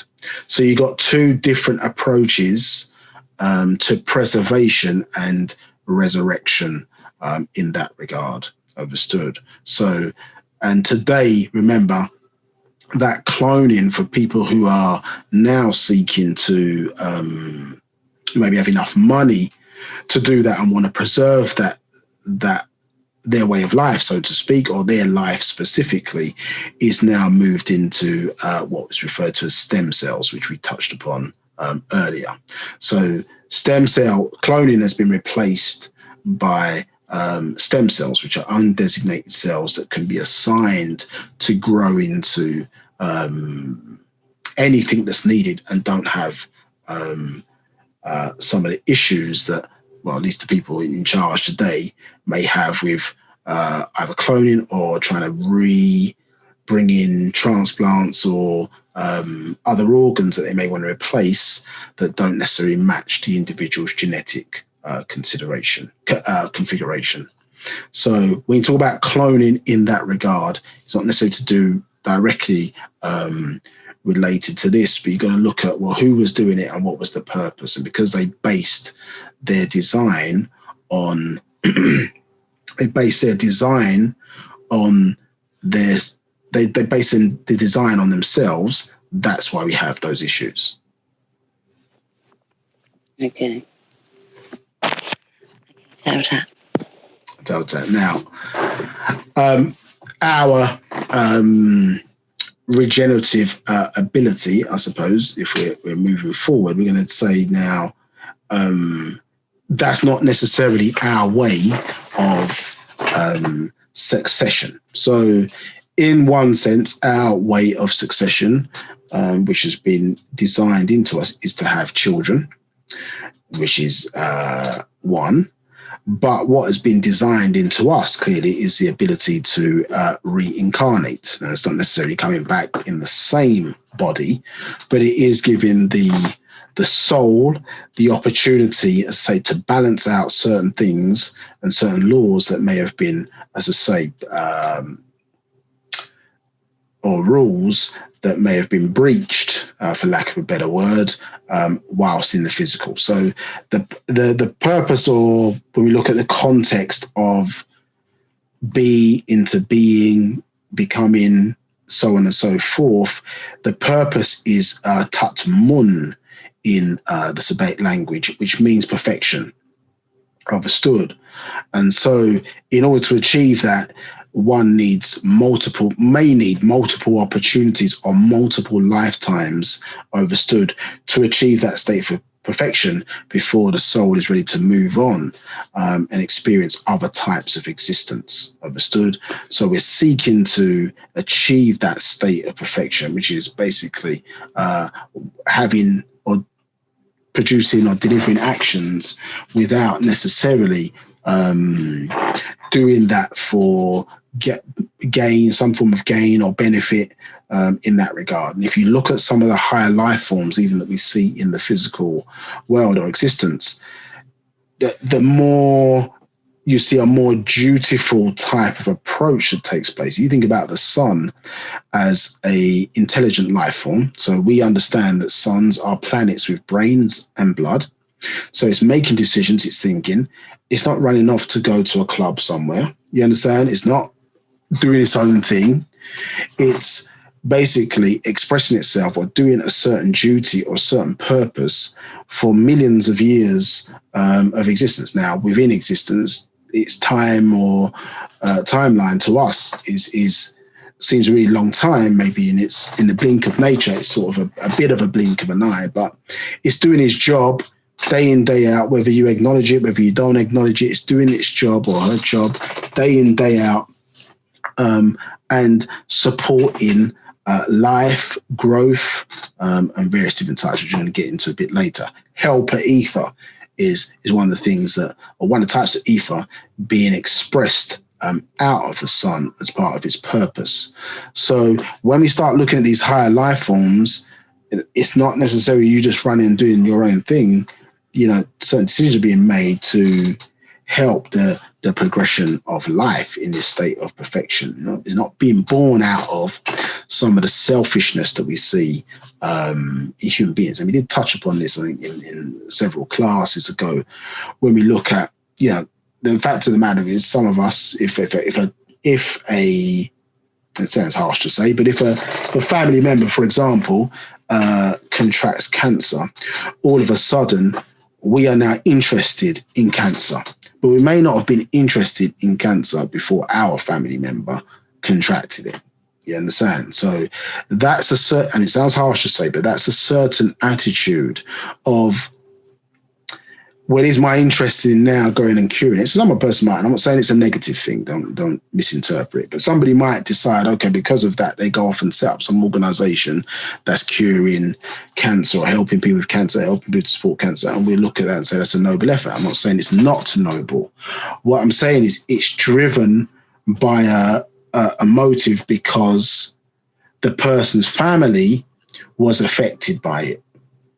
And so when you cycle it back, the intent then is that sincere, or is it as a result of, well, I don't want nobody to go through what my family member go through, or it's to help my pain. The point is that if you track back a lot of our decisions, if it tracks back and that sincerity is not a balance or it's not pure, then it's imperfect. And so that is what we're talking about when we deal with Tatmon, that we would see a problem, and if it's necessary, I suppose, by the rules of nature, there would be no, well, I'm only doing it to help my people. I'm only doing it to help this. I'm only doing it because of X, Y, Z. That sincere intention at the beginning would be pure. And that's very difficult if you think about the way us as human beings arrive at and make various decisions about why we do things. You understand? And how much of those decisions come from a truly sincere place. It takes mastery to achieve that. Hence why we have many times to reincarnate to perfect that Tatmun, or perfection as defined by Paa Pau'ut. So let's move through this now. So 54, the first atoms, H1, and let's go back to 52. So just going back to where we were talking about the transition of energy. Sorry, hold on. Can you change your screen? Okay. Thank you for reminding me about that. Okay. Tap okay. Right. Okay. So we were talking about the transition or elements in transition, correct? And how the combination or fusing of them allowed the birth of new and other elements to be born out of that fusion. So we talked about H1, fusion of 4 hydrogen atoms to give birth to helium. But as we're seeing here in verse 53, they were both feminine. Understood? So we haven't got our balance. We haven't got male and female coming together to produce a new being or an offshoot. They're both feminine. So those two energies coming together, remember, they're opposing because alike repels, opposites attract, correct? So this is what there's an issue here in how the starting point of, as energy became into matter, there was an issue or a problem that had to be solved. So 52, it says, and to get gold, which is AU, atomic number 79, it takes a lot of breeding. 53, and being that H1 and HE are both feminine, they could not combine what was needed to birth masculine out of feminine. 54, the first two atoms, H1, HE2, resisted each other because they were the same charge, generating the same genetic charges. 55, so it needed a reason to cuddle or hug. 56, and that would be temperature such as heat. 57, hotness, which is magnetic or magnetic, tajdab, attraction. 58, it needed a lot of heat to make these two hug. 59, 9 million degrees to be exact. 60, the two, H1 and HE2, had to come together to birth Paa Ra'ye, the sun of this solar system. 61, a fiery fusion, so it needed outside forces, as did other Najamat stars, which are suns born before this sun. 62, they had already as protons collided with such Kawat force and had no choice but to fuse. As the 3 sons of Ilion 1, Utu 2, Apsu 3, and Shamash born long before this sun. It was fusion, now called Janus sex. So, before we read on, what you're seeing is a correlation, again, this correlation between what is taking place in space, i.e. the birth of the sun, and then which we can see externally to us, and then what is taking place, which is in the human body, which is a universe, which was born out of a dual verse, your mother and father, and how that is taking place also inside the human body, and the changes or that may take place irrespective as a result of that, not so irrespective of that, but show that the same energy, as it's going through these different changes of phases, is being expressed differently in different environments. Understood? So we're talking about the sun, yes, and its journey, but also talking about what takes place inside the human body, which is also universal. So 64, it was fusion, now called Jannah, sex. 65, inside the sun's Raham, womb or furnace, the protons, just as the egg of ovum, turn into a heavier and heavier atom, just as the matau, semen or ovum, creates a fetus. 66, so by attraction of heat, hydrogen atoms combine to become helium H2 in cells called a daughter cell of itself.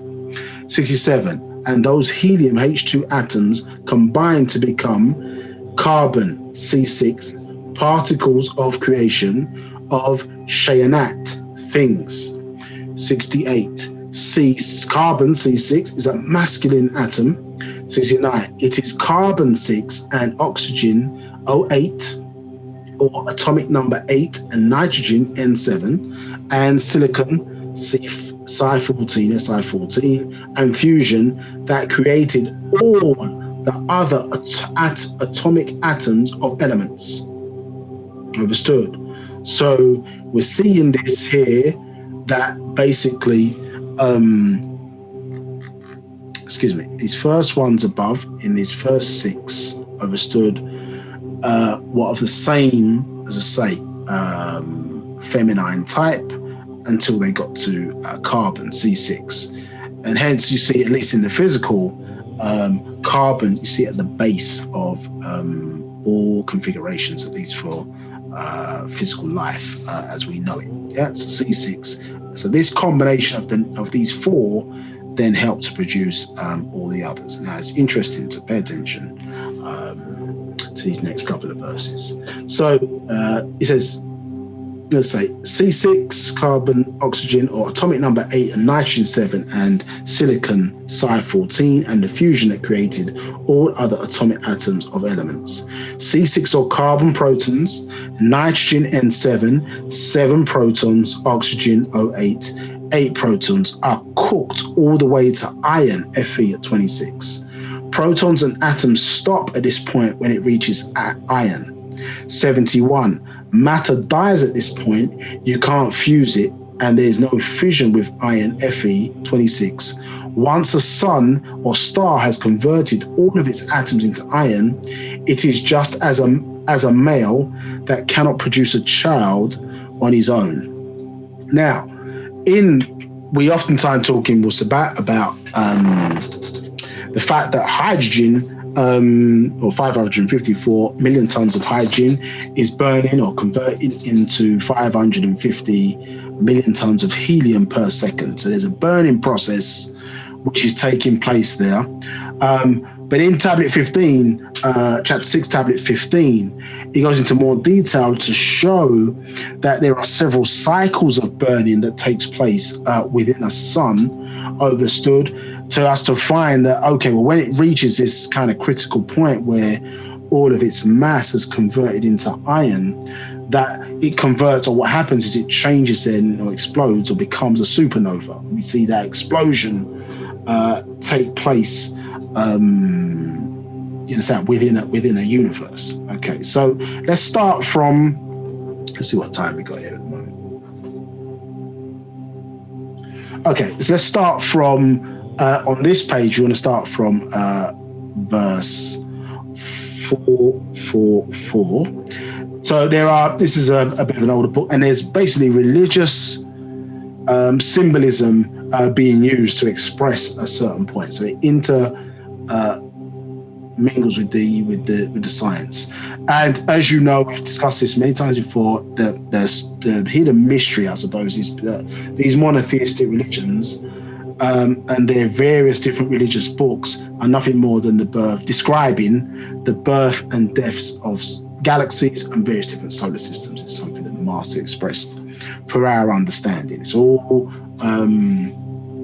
astronomy to some degree, you understand? And so people have got confused between the anthropomorphism, I never say that word properly, but anthropomorphism that has taken place with expressing planets or certain instances, situations that have taken place cosmologically, and then using the symbolism of a man or a woman to describe those events.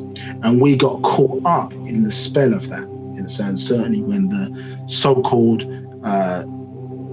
Judahites, in their story at least, were in bondage to the Babylonians, who are linked to the Sumerians. The Sumerians named planets after people. So basically, that has then descended itself down into the ignorance that formulated itself in the monotheistic religions, where they forgot, for example, that that's those simple truths, or didn't understand them. In the same way as I say, you think about Venus, yes, it can be a planet, but you also associate Venus being a woman, correct? You associate Mars, yes, it's a planet, but for those who are familiar with certain iconography, it can be the Roman god of war. So it's depicted as a male. So somebody forgot through their ignorance and forgot, hey, this religion used to be is it symbolic of a planet, and just focused on Mars, the god of war, thinking that is real, you understand, forgetting that it's talking about a planet. So this is where some of that confusion has come in. The Holy Tablets being the bridge between religion and reality, the master teacher, as the master teacher of teaching, is teaching you about this correlation, helping us to break this very spell. So let's go from 444. So it says, what of the star? Lucifer was a star that exploded or fell from the heavens. Like an exploding star, has not stopped expanding or falling. 446. In space there is no bottom. He is the center of attraction. 447. Like the nucleus of a star. Let's go into this further so you can see it a bit clearer. Attracts everything towards itself, but does not overload because the balance between the gravity of the star and the pressure at its core. So remember, we did touch upon this last week when we were dealing with gravity. So gravity, essentially, or the pressure or the force of gravity inherent in the universe, is pulling everything towards its core, isn't it? But the core itself, within a sun, this formula that we were making reference to earlier, this hydrogen converted to helium, the sun itself is seeking to expand, isn't it? Yes? So it's dealing with, its core expanding versus the force of gravity, which is pushing everything back towards its center, causing it to try and close in on itself. So here, 448, exploding stars overload and explode, spreading themselves out in space to begin new stars. 449, stars cannot be destroyed, for matter cannot be destroyed by man. Interesting enough, only change form. 450, so when the star, Shaytun, explodes, it is not destroyed, but is beginning life anew as new stars, novas or supernovas. 451, the new centers of attraction that will pull in gases and disperse elements, devilishment into form and substance to form new suns, stars to shine in the heavens. 452, attractive to the eye of the innocent and worldly alike. 453, for some willfully become sons, stars of Shaytun. 454, a star headed towards explosion begins like any other star. 455, whether or not it's going to explode depends on its mass, how much it weighs. 456, exploding stars are called novas and supernovas. 457, Shamsun, your sun is a star, but it became a sun because it's the center of your solar system. 458, Enoshites look towards the sun for life and growth. 459, Shaitun's star has to compete with the sun and make humankind look towards him instead. So we understand that certainly as a people, isn't it? We, as cosmologists, insofar as we should be looking or seeking understanding into an overstanding, into an inner standing of our relationship to nature, our relationship to the true stars, which are in actuality, by way of depiction, when we talk about Paa Natharu, we are talking about suns. Understood? We're talking about suns, astrophysics. We are talking about suns. So in your mind, when you're thinking about Paa Natharu, you're not thinking about some invisible god, invisible force, some spook god. You are looking up at the sun. That is Paa Natharu. Yeah, male and female. Yes, but on this planet, as it's making reference to it in 459, they want you to worship fake stars out of Hollywood. Yeah, out of movies. Yes, which they also call stars, correct? They call them stars. And how, as I say, as you know, in the Millennium Scroll, it was expressed and taught to us about the correlation, interesting enough, between the names of certain stars and how many of them have the surname Jackson. Yeah, which we know Jack in slang meant to steal. You understand? And you got the word son at the end of it. So it's causing you to direct your energy, and it's even more so intent now with social media and so on and so forth, and reality TV and all these different things, where people are directing their emotional energy into fake stardom, overstood, and not to the stars that we see above, or focus on the star which is in the center of this planet, understood, to get back to the reality of who we are, but not only that, to energize ourselves, not only to give, but also to receive. And that giving aspect, certainly for us as Nagaru, is important in terms of our purpose, function, and ability. We don't think about giving, we're only thinking about receiving, understood. Now, 459. So the star, Shaitan's star, has to compete with the sun and make humankind look towards him instead. 460. A sun's mass is measured according to the relationship to the mass of the sun. 461. The sun's mass is equal to 2 times 10, 33 G. 462. The symbol M is for the sun's mass. 463. The small circle dot beside the M is the ancient Egyptian hieroglyph for the oneness of Elyon, Elyon, El, the Most High, called the sun disk. Yeah, so some of these religious terms we'll walk through, but in hereafter, you're looking at that sun disk, which we're going to explore a bit further if we get time today. 464. It was universal and all-powerful representative of the life-giving properties of the sun. Understood?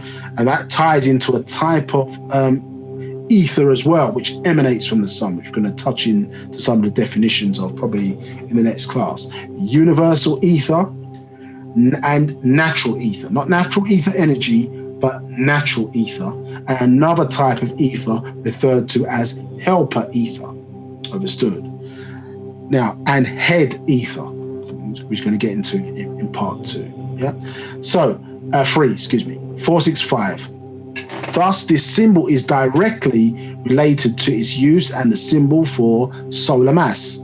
Mass, M equals mass, O equals sun. Understood? So we see M other or mother, yeah, for our mothers, M, which also is a symbol. Remember, M, Sabaic word for of, yeah, M, and it's the numerical symbol, which it denotes as number 1,000, isn't it, or 1,000.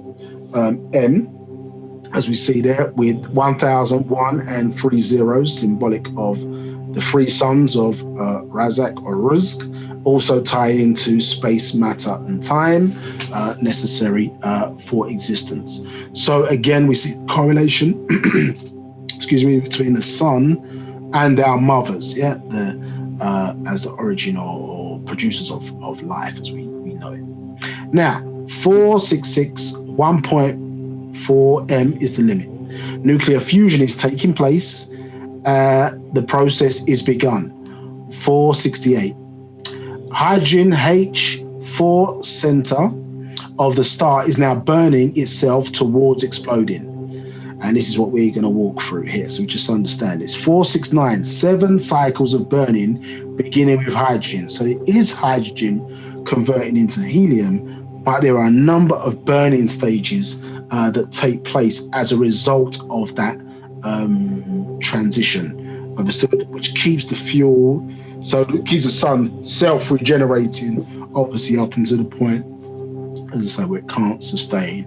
The core can't resist gravity. Now, beginning with hydrogen. So cycle 1 is hydrogen burning makes the core grow. 471, at 2 million Fahrenheit, it creates a large core of helium. So we were being expressed that to bring these two atoms together required heat, you understand, in its original formation, which ties into the science of the circle and the square, which we're not going into today for now. Well, there's so many questions on it. But cycle 2, helium burning reaction begins with helium as the major fuel source. 473, the temperature is 100 million degrees, creating now 2 sources of energy. 474, 1 helium burning near the center and hydrogen burning further out. 475, cycle 3. Because of the helium burning, the core becomes oxygen neon, with neon being the major fuel source. You know, neon is the 9 into the 10th element, remember, on the periodic table, and it has the ability to enhance energy. And remember, it's going into or creating, as I say, a new cycle, because you go in from 1 to 9, and then you get to 10, which is a combination of 1 and 0, and then you begin again, isn't it? 1 to 19 or whatever is replicating. So the 1 and the 0 is symbolic of it coming into, as I say, a new cycle. If you look at the Sabaic symbol for the number 10, it is not 1 and 0. If you look at it, it is like it's an upside down U. It's like a tunnel or a doorway. Absurd, because you're creating another dimension. In this case, we're kicking in a new cycle. Now, with neon but being a major fuel source, it increases in mass and begins to shrink. 477, all these phases, burning off one element and the production of another, takes place one right after another down to the 7th degree. The more it shrinks, the more the temperature rises from 300 million degrees on up, and the nuclear attracts everything. The nuclear or nucleus attracts everything towards itself, but does not overload because the balance between the gravity of the star and the pressure at the core. 448, exploding stars over. This is repeating. Nuclear, let's see, we'll get to 669. Activity is stepped up. Yeah, so nuclear activity is stepped up. Cycle 4. At 6 million degrees, the neon is eliminated and magnesium is produced. 480. Around this core of magnesium, neon continues to burn in its phase. Oxygen is also at the core with magnesium. Now there is a total of 4 phases. 482. A, oxygen and magnesium. B, oxygen and neon. C, helium, and D, hydrogen. 483. Cycle 5. The nucleus shrinks again. Temperature increases to 1,500 million degrees and begins oxygen burning. Oxygen being the major source of fuel. 484. This builds silicon and other heavier elements which feed the burning process. 485. Cycle 6. The phases have increased to 6. 486. A, silicon nucleus. B, a magnesium burning. C, neon burning. D, oxygen, neon, and carbon. E, helium burning. F, hydrogen burning. Once the oxygen burns out, the nucleus shrinks again, and the temperature rises to 100 million degrees plus. 488, in excess of 1,000 million degrees radiation production steps up to 2 rays, gamma rays, and pressure increases to 100 trillion pounds per square inch. This intense radiation strips the nucleus of particles, forming other elements. Cycle 7, the last cycle. The silicon core creates iron. The core shrinks again, and the temperature continues to rise. 492. And now there are 7 phases or regions in cycling and inclusive of the nucleus. 493, iron burning. B, silicon burning. C, oxygen burning. D, neon burning. E, carbon burning. F, helium burning. G, hydrogen burning.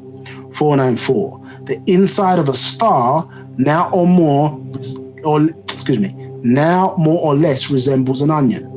The higher the temperature rises, the faster the core shrinks. 495, at 5,000 million degrees, the iron changes back to helium. Thus is the completed changing of 554 million tons of hydrogen into 550 million tons of helium. 497, with a loss of only 4 million tons of material or mass in the process. 498, the nucleus is now too small to maintain itself. 499, it cannot any longer produce the energy that it needs to maintain the pressure required to stabilize it with the gravity of a star. 500, the gravity of the star overcomes the pressure at the core and the star collapses.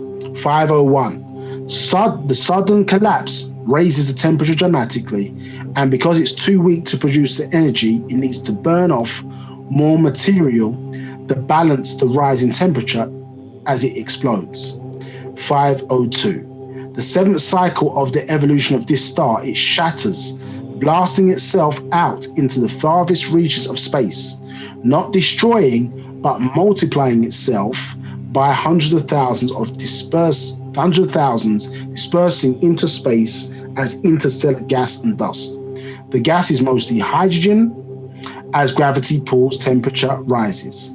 505, at 2 million degrees Fahrenheit, nuclear fusion begins and many more stars are born. Understood. So we're going to stop at 506. So we can see here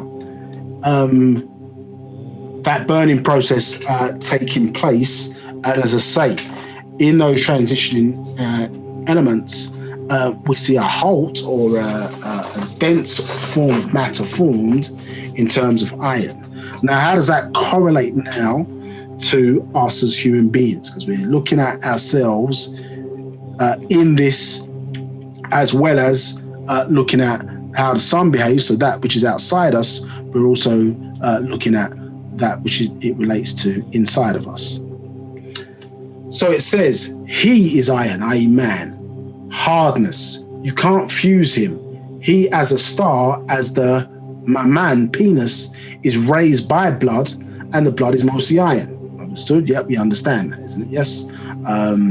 That there's no bone in the penis, so to speak. And when the man is seeking to get an erection, the blood is going to rush to fill the penis, which makes it hard. Understood? 74. At his birth, all fuel is gone, and if he tries just as a star, he will collapse. 75. In that collapse, the star reaches stratospheric temperature and blows its guts. As once he is as hard as he can become, he then ejaculates his semen or blows his guts to sperm. 76. His testes collapse, being drained, and his iron-hard penis collapses just as a star does. 77. The collapsing star is then called a supernova, which we just read about. And the explosion or ejaculation is so powerful and cataclysmic, you can see it across the universe. 78. Supernovas outshine whole galaxies because the atoms with 30 protons, 40 protons, 50 protons, or 60 protons, as nature prefers even numbers for stability, just as all women used to birth twins, as we are aware of, is why a woman has 2 mammary glands or breasts. 79. Yet every so often, the star will forge an odd number or one child, which in part 1, isn't it? We talked about monogenous. Yeah, when they talk about their father giving birth to his only begotten son, understood, which we know that the Jesus story is taken back from ancient Egypt. The translation as only begotten is monogenous, single genes. Okay, let's read here again. So, yeah, every so often, the star will forge an odd number, or one child. 80. The first of these, a real rarity, is Nabat gold, AU79, atomic number, a masculine element. 81. This one child, Hara, or Hara 1, we know about Ha 1, human accelerated region 1, extended in humans more than in animals. Ha Horus, the unique chromosome of the humans, 24,000 chromosomes, born without a twin sister, for mitochondrial DNA, was in fact Waha, unique. 82. The only begotten son, the golden child, having in him Mafhuzat, liquid gold, to pass on to Hatat Hara, Hathar, or Hathor. You understand? Hatat Hara, or means house. Yeah, house of Hara. Understood? House of Hara, or Horus, which we see up the Dendora star map. You understand? Hara or Hathar. Which is, say, the baby in the womb, as you know, makes a 360-degree circle, touching to all of the 12, in our case 24, as each one of them has a positive and negative celestial houses. 83. Now listen to this, what the Master said. He said, I do hope you all, my beloved children, are able to understand this divine ontology as it relates to you, my Mumbatu golden children, Nuwapu or Musbatu, Nuwapians of Napata, Nabat. For each of you are a gold atom, as each actual single gold atom in this universe is from that original creation, as is gold. Yeah, I'm just touching upon this. 85. After the supernova explosion, the rare gold AU79 atoms were cast deep into this universe, where they sit in empty space for 9 billion eons. I think eon is a billion years. So that's a lot of time. As the baby sits for 9 months. 86. Eventually, some join as atoms to form a cloud, which condenses into a planet. Gebab, Geb, and Natat, Nut, or earth and seed. 87. Once inside a Kawak planet, Natat, some of the atom cells, sperm, make their way to the surface, ovum, where you see it shines forth and you uncover a gold nugget, a rough lump of pure gold, AU79. 88. Each of you travel the 9,000 miles for 9 million years, my Munbatu, my golden children. So, this is given, and this says the beginning, which is one of the, as I say, the master secrets, or the early release of the master secrets, hence why it says the beginning. Now, this correlation, as I say, between stars as us, gold or seeds as us, and we're described in the previous actual fact as we are being described as a thing, which the thing is part of the is. These are some of these original forces that relate or go back to original growth or creation which is being described as. So this is growth, you understand, and movement out of stillness. So we have a connection all the way back, I'll use the word beginning loosely, but to the origin of what is being called origin of beginnings. Yeah, going back. So even pre some of the things that, even though as powerful as they are, the energy that we're being formulated from is going way back when, all the way, as I say, to we're finding ourselves today. Some are looking for Jesus, not realizing that they are Jesus, as a plural, not a singular. Now we're touching upon that Jesus class, I think, in next month, or one of the next month's classes, which we already expressed to you about how it relates to Hara. Understood? Or some say Haru. Haru is a plural, it's not a singular.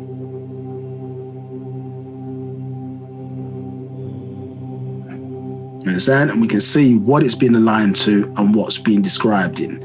So we're stepping back from the symbolism back into the reality of things and the reality of where things came from, and what those things are, and ultimately what is.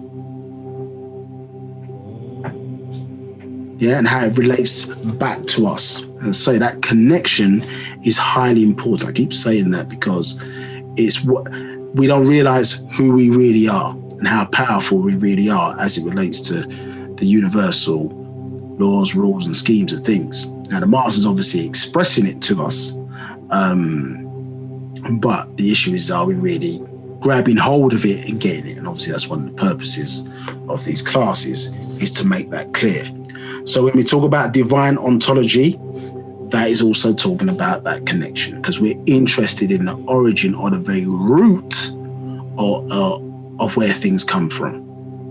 So as I said, you understand that as Negroids, we are to be numerologists. We're interested in the science of numbers and the symbolism of it, how it pertains to our culture. We are factologists. We're dealing with factual information, not interested in faith and belief, unless it's to deal with, as I say, theological or comparative studies, where we may utilize those things for those purposes. And we are ontologists.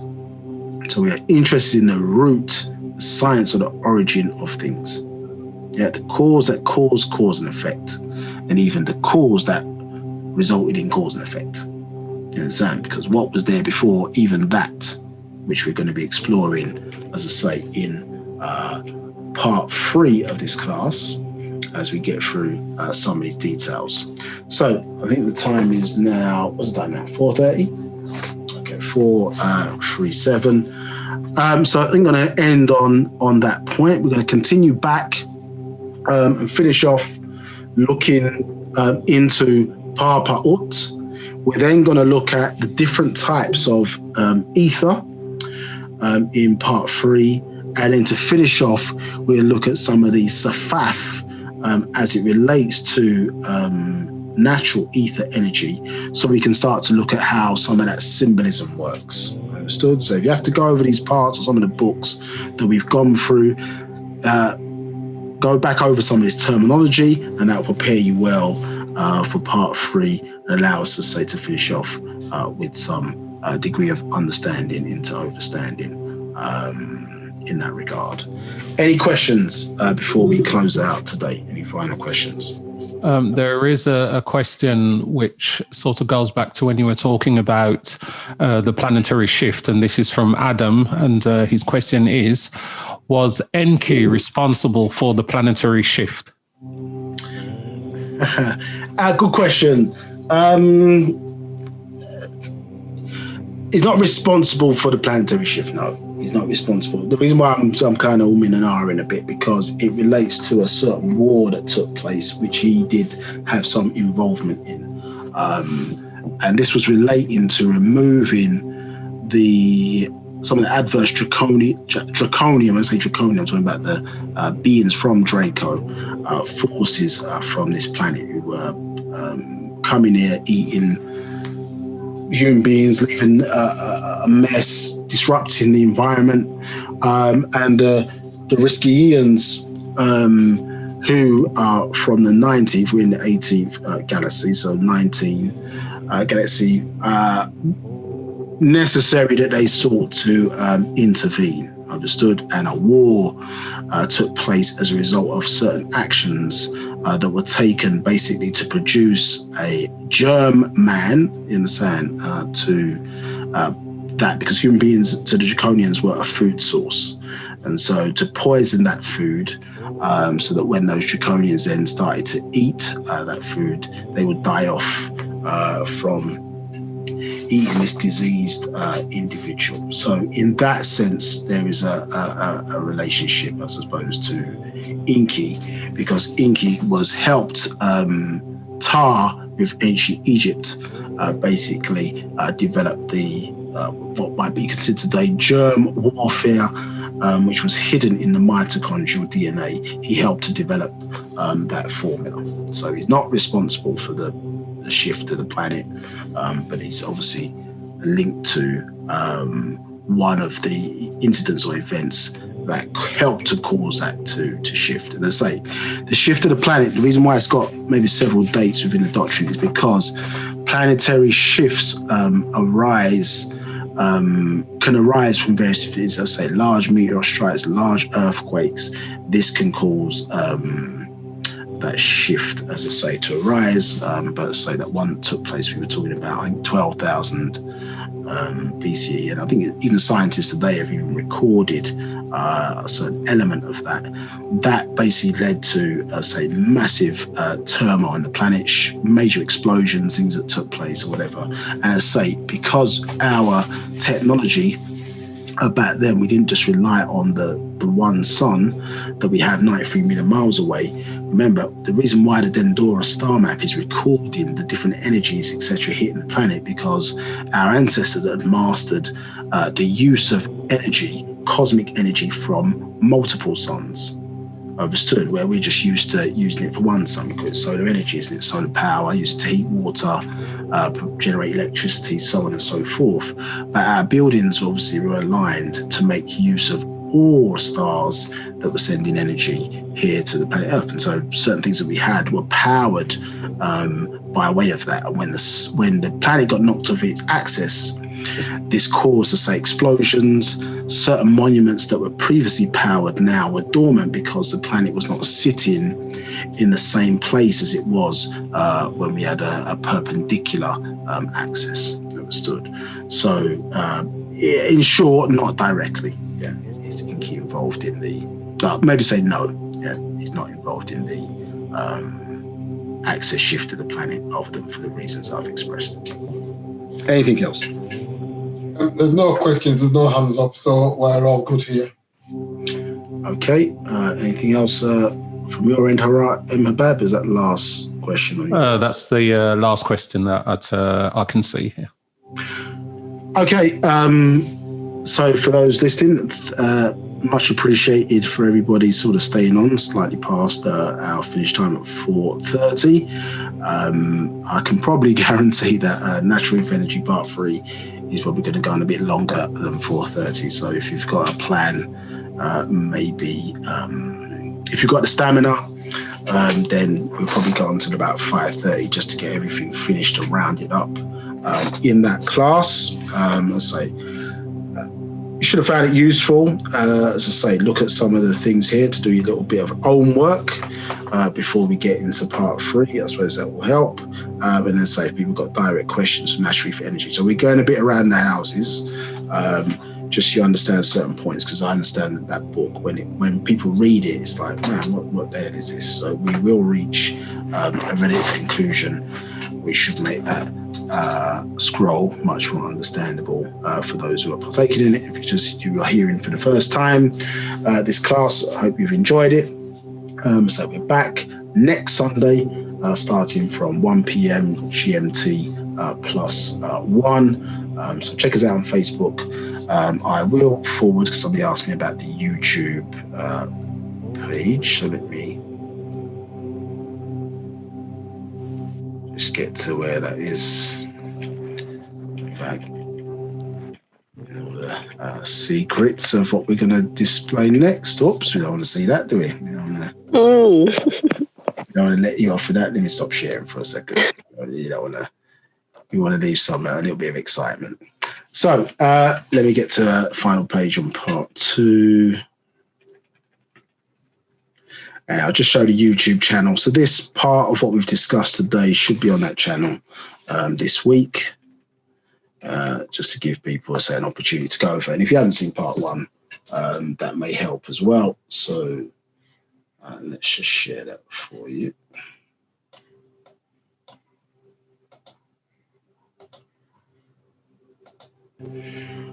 Right, so that's the YouTube channel.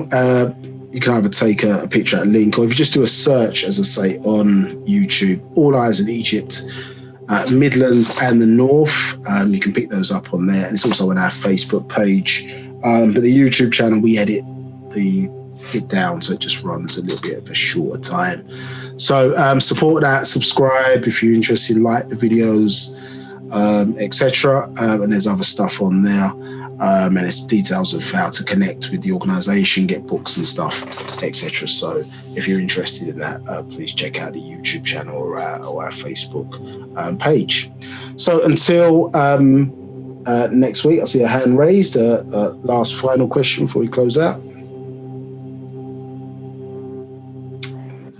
Just wanted to say Tawatak, Musa. Oh, much appreciated. Much appreciated. Much appreciated. Antas Afua, which means you are welcome, female. So just for those who don't speak the Sabaic language, which we are part of our resurrection. So much appreciated. Appreciate that feedback.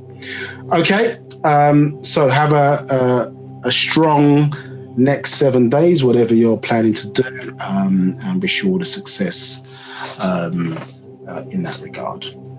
Take care all. We'll see you soon.